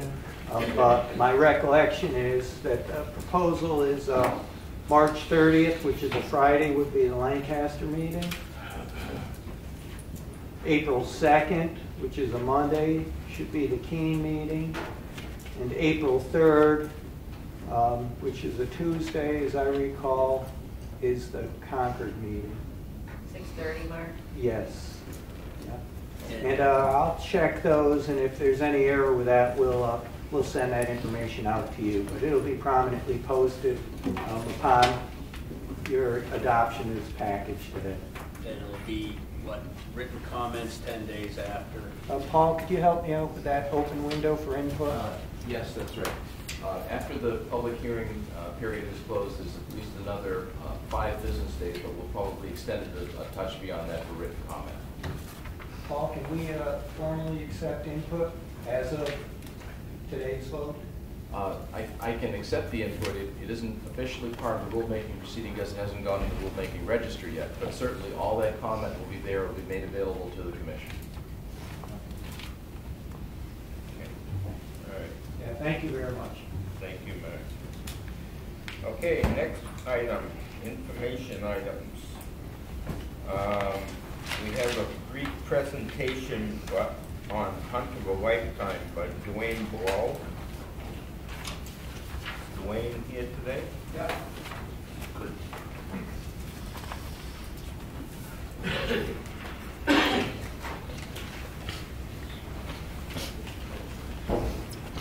Hi, thanks for hearing us. I'm here on behalf of Hunt of a Lifetime National. The thing that we're looking for in this state is there is a tag that is awarded to Hunt of a Lifetime. However, that hunt really hasn't been given to Hunt of a Lifetime. We do have a kid that participates, but it's always a New Hampshire resident. That's not how we operate. What we do is we take a kid that's sick and we say, what do you want to hunt? Where do you want, what can we do for you? We provide that child with everything they need. If it's airline tickets to go to California to hunt an elk, well, that's what we give them. And this is the only state in the nation that has actually given us a tag that says we can only have a New Hampshire kid do that.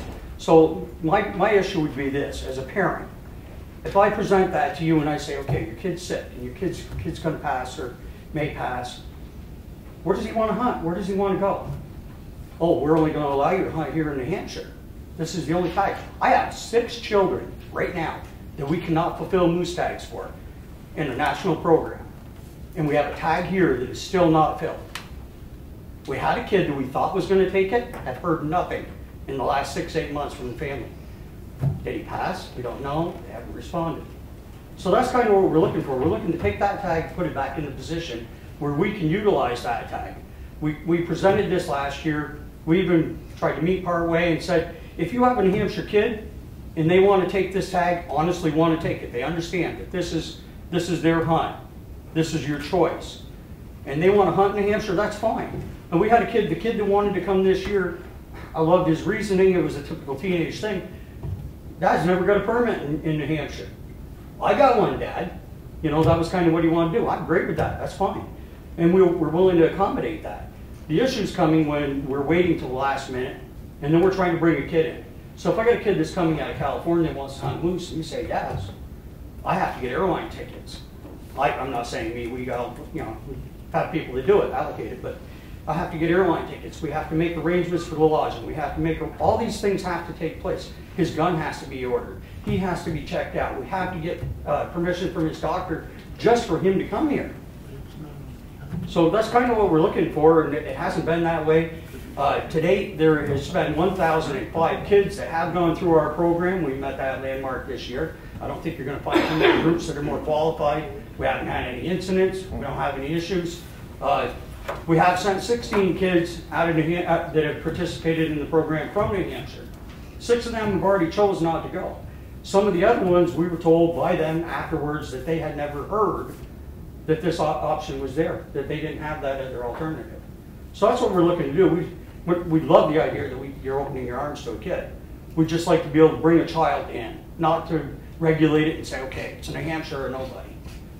Because I don't really believe that's what the program's all about. I don't really believe that's what would be fair to offer to that one child that is sick. Anybody have any questions? Yes, Commissioner Stohl? Sure, thank you for coming. No problem. Several years ago, the Hampshire legislature passed a bill recognizing hunt for a lifetime. Matter of fact, I was in that legislature, one of my foolish 10 years that I was there. And I co-sponsored that bill. I don't remember the verbiage of the bill, but I thought the bill said that the child had to be from New Hampshire and And Hunt of a Lifetime National put their arms around us, not me, actually Representative LaRue. They hugged him up pretty good because he worked on it more than anybody else. But and he was cute. Excuse me? And he was cute. I'll leave that up to you. Depends who you talk to. The Hunt of a Lifetime National thought that was a good idea. Are you changing your ideas now on that? No, I'm going to be honest with you. I just told you we have 6 kids right now that we can't fill a tag for. So if we say, okay, we've got one in New Hampshire, we got a kid that wants to go out from New Hampshire, it's an easy tag. It's filled. But ideally, that's not what Hunt of a Lifetime provides. We handle, our applications come in, be it New Hampshire, Vermont, wherever they come from, and it says there's 3 choices what that child wants to hunt, and we try to fulfill them accordingly. So what we're saying is, let us open that door. Let us welcome some other child into your state. Do we like the idea that that tag is available? Absolutely. If a kid from New Hampshire wants it, that's great. I had a child this last year approach me, dad approached me. He said, listen, we want to pick up that tag. I had a conversation with him. I said, are you aware of the fact that this is not a New Hampshire tag? This is Hunt of a Lifetime. We will grant a hunting trip for your child to hunt what he wants to hunt. We will accommodate it to the best of our possibilities to wherever he wants to be. I got a phone call back that night, says, I don't want to hunt in New Hampshire. We want to go out and mule deer hunt. So they went out on mule deer hunt. So that's where it's at. You know, we don't want to give up that tag, but right now, it's not working the way Hunt of a Lifetime operates. I've interviewed 7 kids to fill 5 tags in Vermont already. But I've had to turn 2 of them down. So we're coming back into extras. You know, this isn't happening in this state. We don't know when that kid's going to come available. Sure. Commissioner Patch. A couple of questions, I guess. Number one, I was in favor of being a New Hampshire kid, but I've talked before about this, and I understand from your presentation that if we're not going to use that tag, then that is kind of a waste. And if you have a kid that wants to hunt, if no New Hampshire child wants to do it, then I would be in favor of letting some other child come in and do that. But my question is, if it was done by the legislature, could we change that? Or does the legislature have to change that? No, I think more of the purpose for this presentation is so that if something does go to the legislature, we have an idea of what standing we want to take on it. Okay. As it is right now, I mean, there's nothing that we can do right here today that changes this thing. So that's why it's informational only. Commissioner Carr. Yeah, I did read the statute. I guess my confusion is the statute, as I read it, says this is a New Hampshire tag. It is not a national tag. That's how I read that legislation. So I guess my point is, where does Hunt of a Lifetime National, why do they think that that tag is theirs? Have they not read the legislation that's already been on for years? I don't think it's a matter of they didn't read the tag. The opportunity came to present a tag. Answer my question. Why does National Hunt of a Lifetime feel that a legislatively approved New Hampshire tag is their tag? Well, on layman's terms, real quick and simple, in my opinion, when she stepped up here and we had the discussion, and she allocated that the tag was Hunt of a Lifetimes. Who's she? The woman that handled the moose. Right, New Hampshire Hunt of a Lifetime tag, correct. So Doesn't that's say a anything Hunt of a about Lifetime national. So I guess if you haven't answered my question, I'd like to have a reasonable answer if you have one. Is what makes National Hunt of a Lifetime feel that a legislatively mandated New Hampshire tag is their tag to use where they want to use it at? If you're saying that it's not our tag, we're okay with that too. I guess what we're trying to do here is if it's Hunt of a Lifetime's tag, we want to fulfill the program as Hunt of a Lifetime. Right now, we're not fulfilling it as Hunt of a Lifetime. We had kids come in this last year that was within weeks of being able to fill that tag. That tag could have gone empty. So this is what we're looking for. And when I presented it last year in legislation with the Fish and Wildlife Committee, we're not looking to just say it's ours and we want it. We said if you can't fill it by April, let us fill that tag. Well, I think it's already been said that we are bound by the legislation that's already on the books, and this commission cannot just change that legislation. No, I get that. It's information. Right. Anybody else have something? Thank you. Thank you. Representative LaRue, would like to comment on this? Yes, I would. Thank you, Mr. Chairman, members of the commission. For the record, so many people don't know me and I don't know you, but hopefully we'll get to know each other over the years. I've been a state representative for 22 years. I've been on the Fish and Game Committee for 22 years. And I've been the chairman and vice chairman of the committee at some point in time. This legislation was mine. I was a prime sponsor in 2007. And in the question of openness, Commissioner Stohl was a state rep at that time. He was a sponsor, co-sponsor of the bill. And former Commissioner Greco was a state rep at that time. And he's the co-sponsor of the bill also. This bill came about very simply because, I'm not going to get into all the particulars before this, but Make-A-Wish Foundation no longer sponsors hunts. So this bill came about as a result of that denial to a young man back home. I filed a legislation with the cooperation of the Fish and Game Department, and primarily Steve Weber at the time, who was the head lead man. He contacted various organizations to see which one could administer, that's the key word, administer this type of program. He came up with Hunt of a Lifetime. Very fine organization, nothing against them. Miss Tina Patterson was contacted. She came, and we met here at Fish and Game headquarters with her. I believe there might have been somebody else with her, but I wouldn't swear to that. And Fish and Game. And we hammered out the details on this proposal. That this proposal would only be used for New Hampshire resident children who are 21 or under, seriously or terminally ill. They agreed to that. She agreed to it, and we filed the legislation, and the reason that name, a Hunt of a Lifetime, is in there because they are the administrator of the program, not the permit recipient. Now, the law is very specific. I asked Tanya to forward you a copy before the meeting so you can take a look at it. It's not a moose hunt. It's not a bear hunt. It's not a deer hunt. It's none of the above.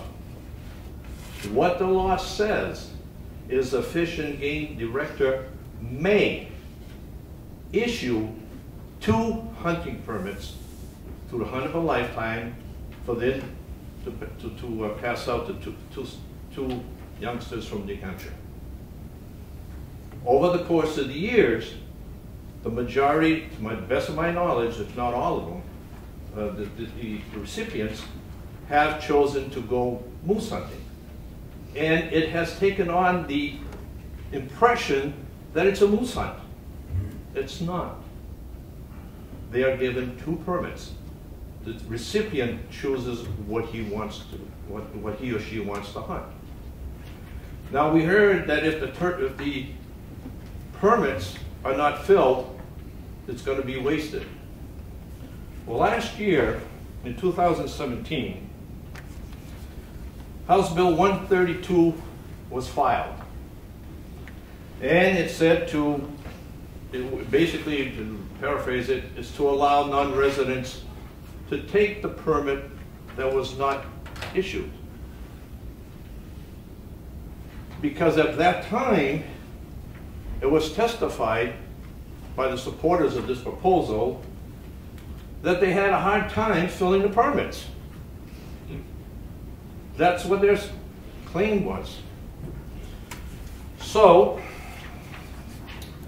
I asked a question. Public document, public information. And this is the question I asked to the individual that was here before me who was behind this proposal. And the question was very simply this: are you promoting this program in New Hampshire? Now, I thought it was a logical question. If you're not having any responses, are you promoting the program? His answer was, not overwhelmingly at this time. Okay? Not overwhelmingly. So that means they don't have to, according to them, they don't have to promote the program in New Hampshire. They can promote it anywhere else. Not solicit New Hampshire recipients and say, hey, we couldn't get anybody from New Hampshire, so we got somebody from New York, Massachusetts, or wherever. Nobody got up there and said, yeah, I tried this, I tried that. It didn't happen. So as a result of that, what I did, or I had somebody help me with it, I said, are there any organizations in New Hampshire not associated with this program in any way, shape, or manner who deal is probably not the word, but deal with children with this type of situation? Because maybe there's nobody out there. And guess what? This is what I got back for a reply. They're not being contacted. Another group that's not being contacted. This is for 21 and under. We have veterans who are under 21 who would qualify for this program. I've checked with some of the veterans organizations. They've never been contacted. So the reason at that time they claimed they could not get any applicants, by their own admission, they're not promoting the program. They did have a booth at the Sportsman's Fair show in Manchester a couple of weeks ago. Here's the New Hampshire Hunter Size Digest. This is put out by the New Hampshire Fish and Game Department. I challenge anybody to find an ad in this from Hunt of a Lifetime promoting it. You would think if they're having a program in New Hampshire, it'd be promoted in the hunting book, hunting digest, but it's not. However, if you go to the Fishing Digest,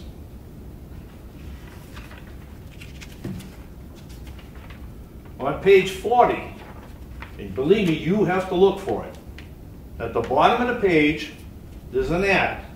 It's 1 inch wide by 1.5 inches long. It's right there. This is their promotion in New Hampshire. So, ladies and gentlemen, the reason they're not doing what they claimed they wanted to do originally is because they're not doing it. They're not holding up their end of the bargain. We are under no contractual obligation to Hunt of a Lifetime.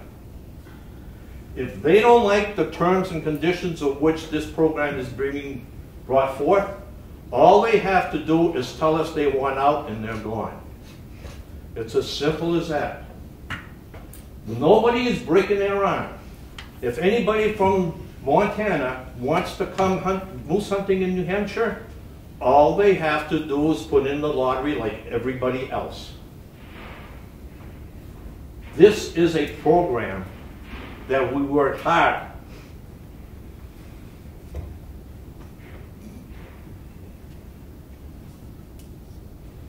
I'm sorry. For New Hampshire kids, please don't change it. Thank you.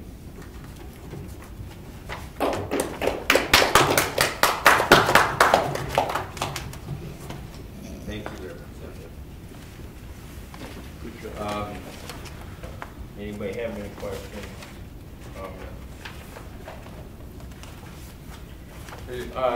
Commissioner Carr. Representative, would it be possible to get a list of those organizations that you have? Well, I haven't. You know, I'd like to see who they are, maybe contact them myself. Well, here again, we have to decide what's going to happen. I know legislative folks can't do anything legislatively, but I would, if I were you folks, my suggestion would be to contact them directly and ask them if they want to continue the programs under these terms and conditions. And it's either going to be yes or no. Now, at that time, we did not have a New Hampshire-based organization that was willing to take it on. Times have changed. We have New Hampshire organizations that are ready to step in right now and take it over. So it's not a question that, hey, if these people drop out, the program's going to die. That's not going to happen. So I can give you, but I don't know. I can give you the list, but I have to make copies of it. That's fine. I'll take it. Okay. Any other further questions? Thank you. Thank you. Yeah.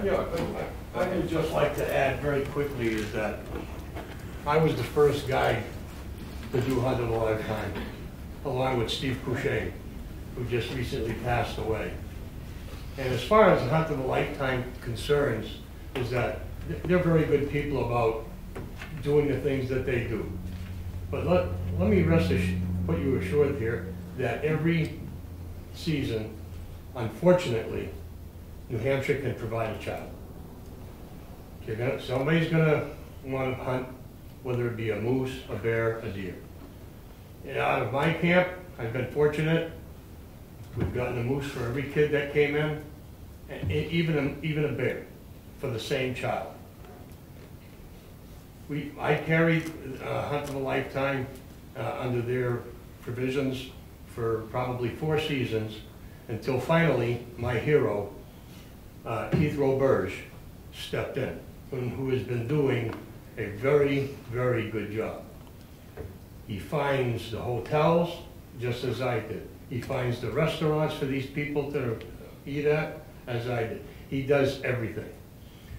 And on top of that, he gets them their moose, takes them out, and even has it cut up. Sends these people home happy.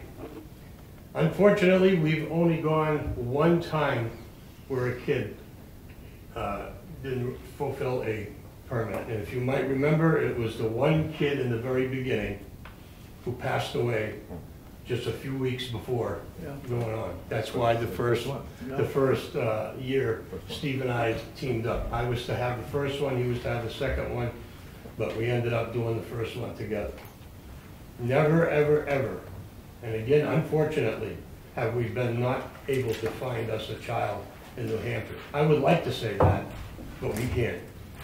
And you know, all the hard work that these guys go around here, Keith Roberge and his assistants, Fishing Game Department. I can't tell you how much of the law enforcement has helped us out in the field, everything. But every time we raised money in order to help our efforts, we couldn't keep our money. We had to mail it down to Hunt of a Lifetime.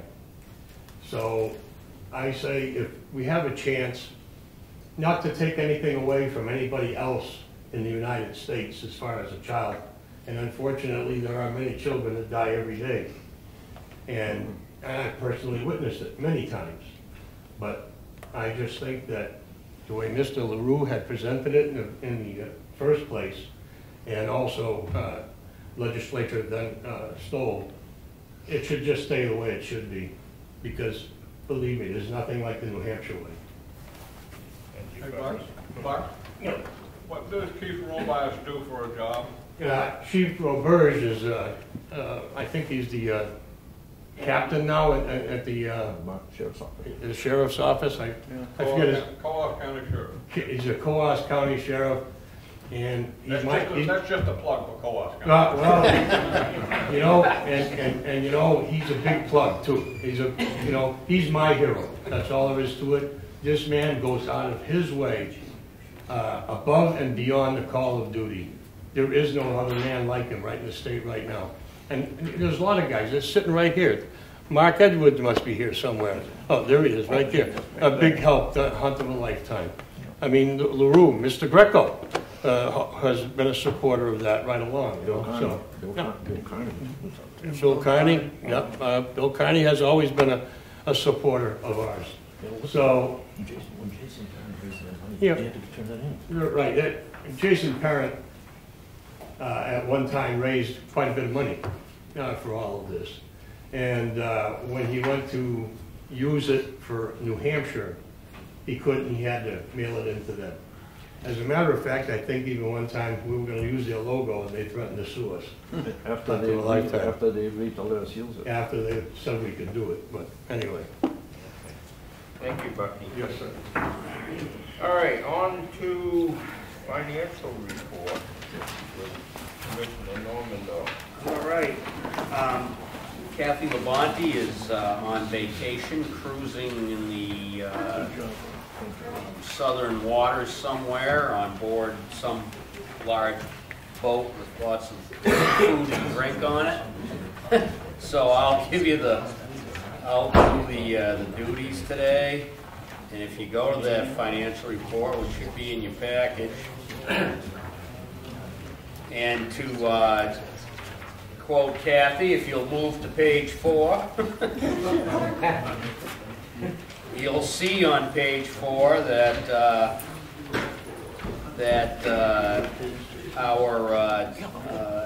we're almost $500,000 above projections on our license sales at this stage as of the end of January.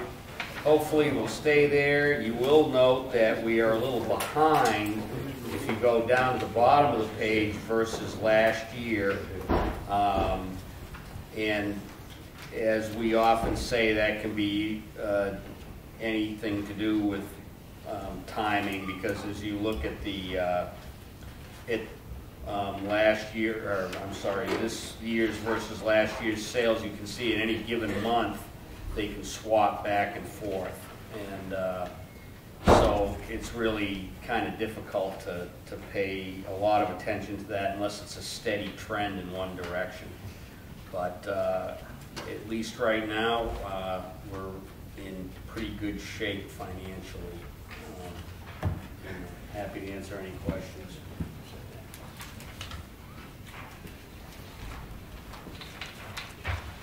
Anybody have any questions for Glenn? Okay. Hearing none. There is one thing I could mention, is that, you know, we are up to date finally on federal recoveries, but because the federal budget is so screwed up and subject to renewal every month, up until recently, it appears we've had trouble at times making all of our federal recoveries. But all set? Yep. Okay, we'll move on to standing committees. Policy Committee with Commissioners Clews and Carr.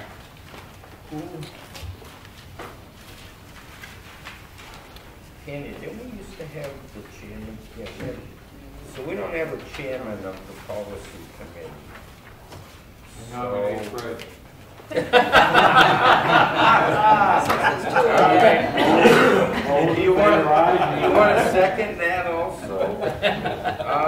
Okay, so Commissioner Clews, Chairman of the Policy Committee, Commissioner Carr, and then I would like one more volunteer for Policy Committee. Before I appoint somebody to it. Okay, Commissioner Millett, Policy Committee. Okay, was there a meeting? You have a report? I know you gotta ask the commission. Chairman? No, we had no meeting. Okay, no meeting. All right, well, we got that out there.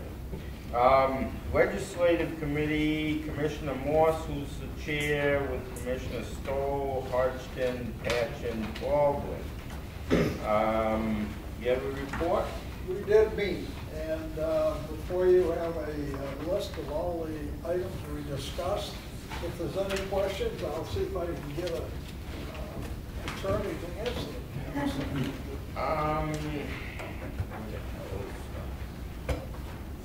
It's pretty much the same as we had before. Was it? Well, I had questions on was Senate Bill, what was it, 451? Senate Bill 451, yes. Did the commission take a position on that yet?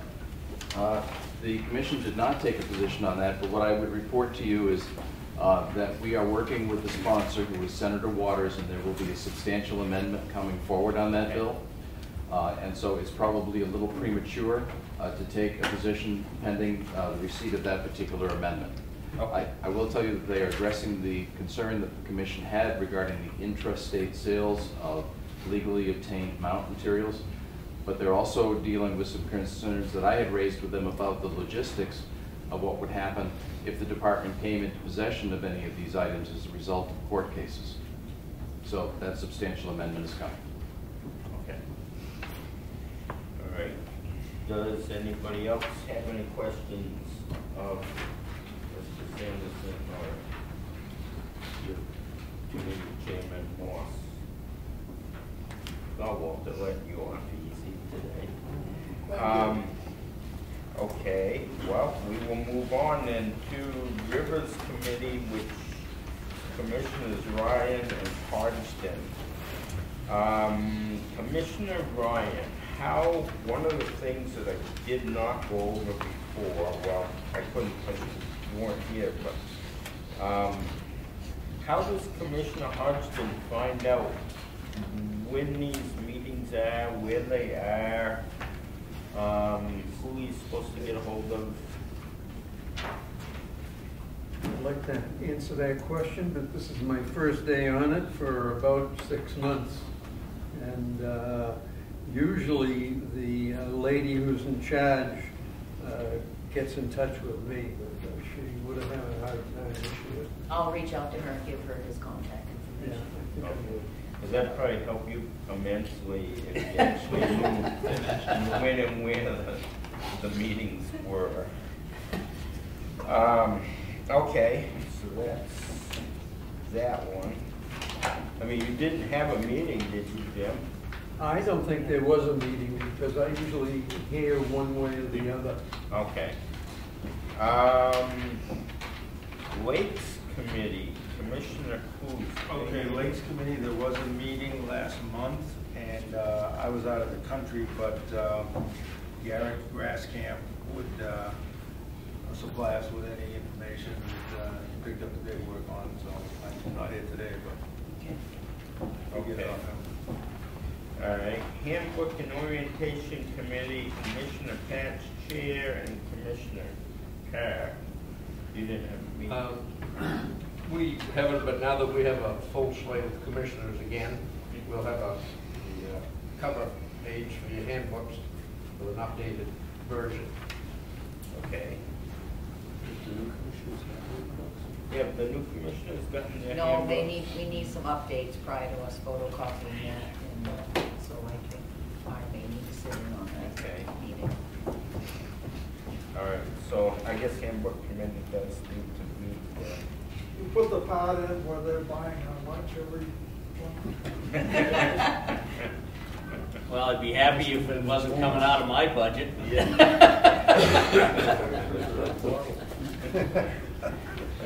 Wait till we break the news on about the Christmas battle. Strategic Planning Committee, that's sunsetted right now. Wildlife Heritage Foundation, Commissioner Hodgdon, is Gail? Yep, their first meeting since I've been appointed liaisons in March, so I haven't attended one yet, but I'll have a report for the next. Nice, so she's got you on the list, so that's good. Awards Committee, Commissioners Baldwin, Carr, and Commissioner Millett, who's been added to it. Commissioner Baldwin had a meeting, right? Yes, we met this morning, and awards were commented on and made available to the full commission, and the announcement will be made, what next? When will we make the announcement? Are you meeting again, or did you make all your decisions? We made all the decisions. We've got to vote on it according to the list that we. That's correct. So I'll type that list up and. No, go ahead, done. So, Commissioner Baldwin, just make a motion if you want us to accept the results of the committee. Want me to make the motion? Yes. I'll make the motion that the persons selected by the awards committee be accepted by the full commission. Seconded. I'll second that motion. Commissioner Carr. Any discussion? All in favor of the nominees as selected signify by saying aye. Aye. Opposed? So moved. Okay, so old business. Anybody have any old business? Anybody have any new business? Yeah, I'd like to Okay, see Commissioner what Cannon. the status is on the reintroduction of the eastern cougar. I had a few constituents asking me that this month. So there was a rumor that somebody wanted to try to bring the eastern cougar back. Actually, it would be of interest to note that I believe I just got notice from the feds that they have removed the eastern cougar from the endangered species list because it is now considered to be extirpated from the landscape. That's what I was informed. Yeah. So that would mean that there are no eastern cougars to put on the landscape. I suppose it could mean someone would bring some western cougars into the east. That's what I understand. But that wouldn't be me. Right. Or me. Yeah. So there's no active situation where we're trying to put cougars in New Hampshire. And not only that, but I'm not aware of any action to do that anywhere in the country. Thank you. Okay. Commissioners' reports. Any commissioners have something special and extraordinary they want to bring up? Commissioner Coos. We had a meeting in Portsmouth on Monday night to discuss rules for harvesting Atlantic menhaden, and it was pretty informative. Most of the fishermen had their own ideas on what method of take they would use, you know, for different nets, whether they're seines, gill nets, bait nets, whatever. And everybody had opinions of what the different nets were. You know what I mean? Some people thought a certain type of net was this and that, so we just took opinions from everybody and suggestions, and they're going to have a director Grout is going to, and Cherie Patterson was the one presenting the most of the information. We're going to go over everything and try to narrow it down and make actual guidelines on what nets and what sizes and what mesh, whatever you needed. So we'll probably have another meeting next month on that same thing again. But that was the only thing we had going down on the seacoast this month. Okay, thank you. Anybody else? Commissioner Moet, who was probably at the beginning of the meeting I should have introduced, is our newest commissioner from Belknap County, who replaced Commissioner McGonagle. Thank you. And I was going to speak about Mr. McGonagle. So I call him that because Mr. McGonagle was my teacher in high school. I still don't think I could take him, but if I can only live up to the job that he did sitting here, then I would be doing him an honor. So it's thank you, and it's humbling, and I'm very enthused. This is my first day.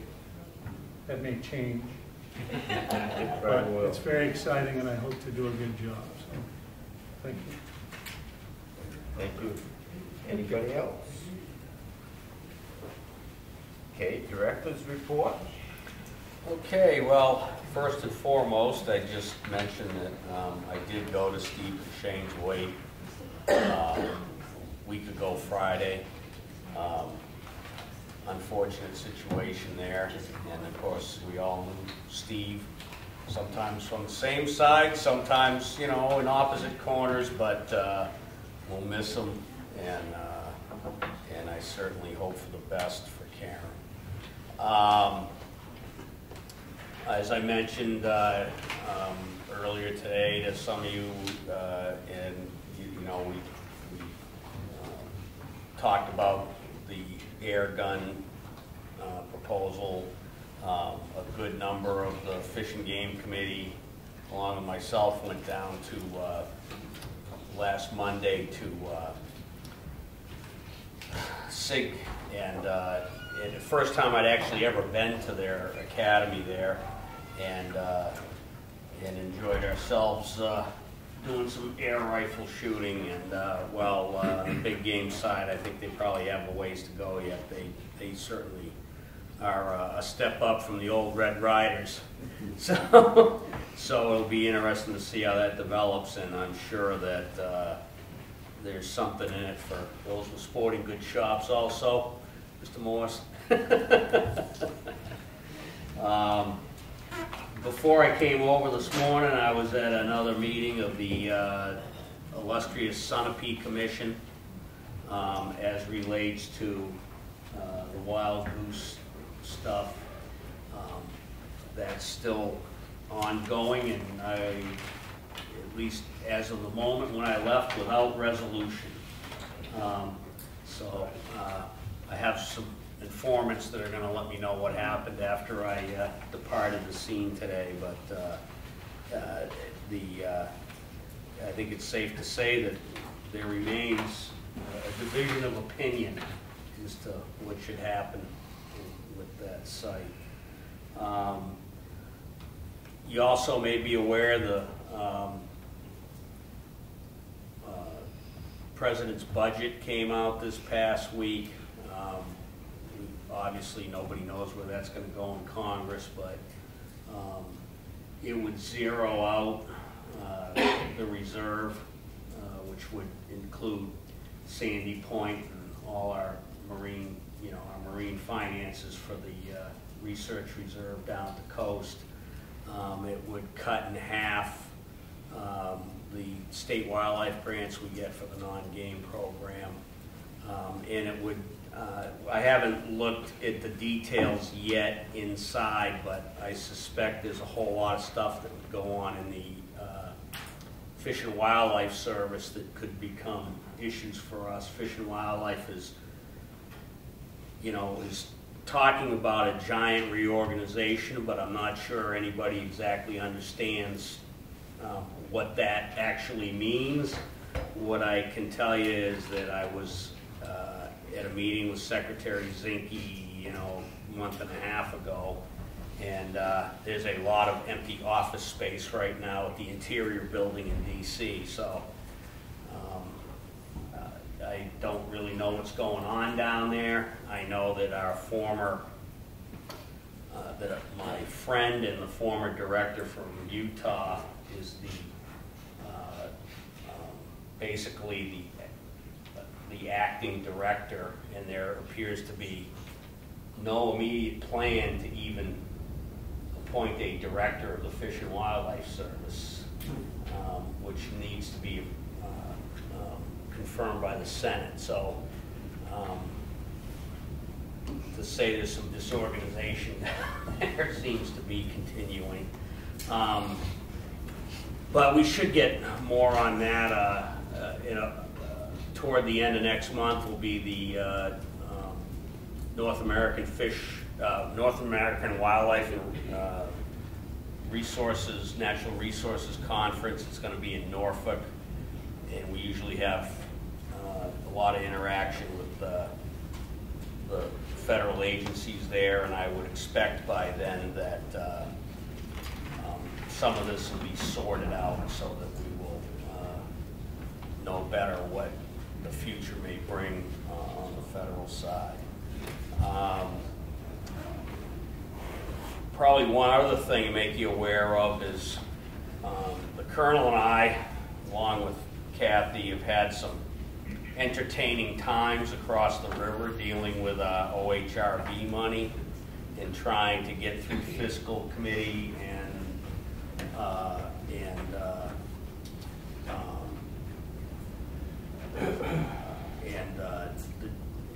Governor and Council to add OHRB money to our process, but we finally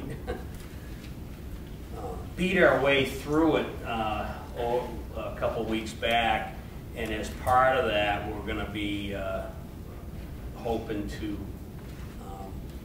bring a couple new officers on, although none of that happens fast in terms of finding qualified trainees and putting them through the process. But we essentially got funding out of that to get 2 positions back that were unfunded during the budget. And so, at least in the long run, there's some hope on the horizon. And you know, that's about it. Paul's done an outstanding job over at the legislature. I have to say, it's been, given the panic it looked like at the beginning, when the bill started coming out, it's been a surprisingly smooth process so far. We have not been beat on very badly, really, and those bills that look to strip away our authorities in different areas have, you know, so far failed to get any traction, which is good. I mean, I tell you that one of my pet issues is not to let our authorities get usurped, because once things start going back into the legislature, you know, the rulemaking process, as you've all, well, most of you have been through it, you know, it's painful enough, but when you start talking about these things and have to deal with them individually in statutes, then, you know, it's just really difficult when we have fish and wildlife decisions need to be made and you can't get it done. And that data I brought up on deer hunting is something I keep in my back pocket whenever I'm over there, because it's a prime example of where things went when, instead of science and data, basically, you know, political considerations end up becoming what drives management, and it, you know, it is almost universally problematic. So that's really it. Happy to answer any questions anybody might have.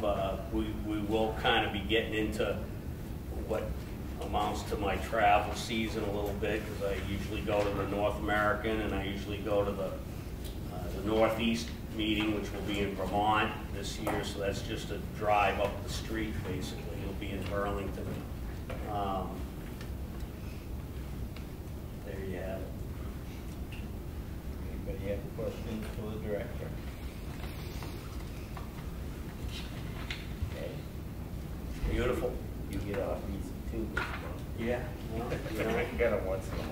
Yeah. Call to the public. Anybody here have something they would like to say? Jason? Yeah, just real quick, we sent around a notice, but tomorrow night, right in this very room, we're having a Inland Fisheries Division public information meeting. We're going to be going over how we currently administer our fishing tournaments, primarily bass tournaments. So we're going to open up the door and try to get some information from some of the larger bass clubs on how we can make this process go a little more smoothly. So you're welcome to come. I believe it's from 6 to 8 tomorrow night, but by no means is there any obligation to be there. I just want to let you know. Thank you. Okay, thank you, Jason. Did you have something? It's my understanding that the cougar has been declared, the eastern cougar has been declared extinct. Right. And that the last cougar was shot in Maine last year.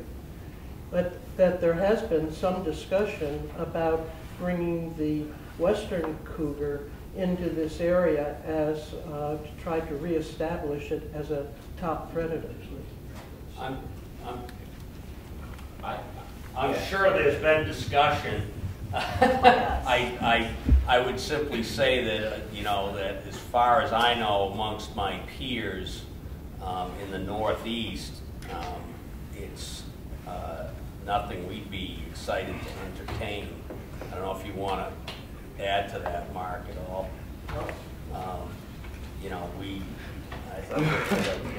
Yeah, it's, there are, the situation on the ground today is a lot different than when cougars were here. And I'm not sure that, given the problems they have with them in some areas of the country now that have become urbanized like us, that would be the hot setup. But I'm not aware of any official efforts. That's the best I can tell you. And I haven't heard of anything either. Mark? Mr. Chairman, if I could just take 1 minute. I'd like to appraise the commission that next month at your meeting, the Wildlife Division will be requesting permission to expend up to $6,900 to cover a bear technician, as we did last year.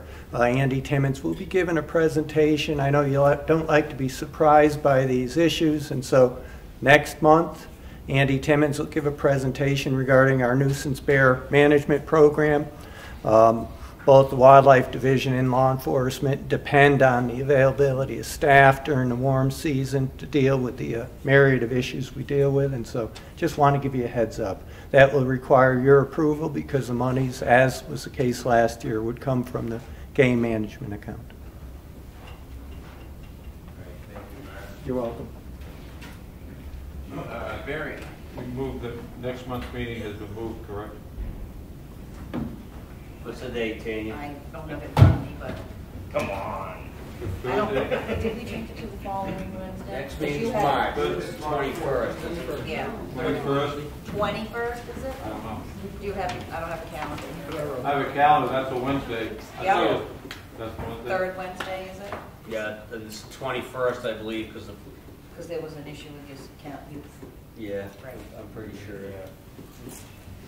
We'll post the change on the website if we haven't already. Okay. All right. Yes. Anybody else? Last month, I stood here I was really upset here at this last meeting. I mean, I bumped heads with every one of you guys. I mean, but we've had the decency to not use vulgar language or to be called a liar. I think that kind of words just don't belong in a meeting like this. And I hope that the commission gets up some little rule to, you can't use the right language, get out of here. I mean, really, if you call a liar, I'm going to tell you right now, I've never heard anything in public so disgraceful as to be called something in that nature. And I would like to see that change. Thank you, Bucky. Anybody else? Do I hear a motion to adjourn? Motion made by Commissioner Morse, seconded by Commissioner Carr. All in favor? Aye. Opposed? So moved. See you next month. You see Carroll? Yeah.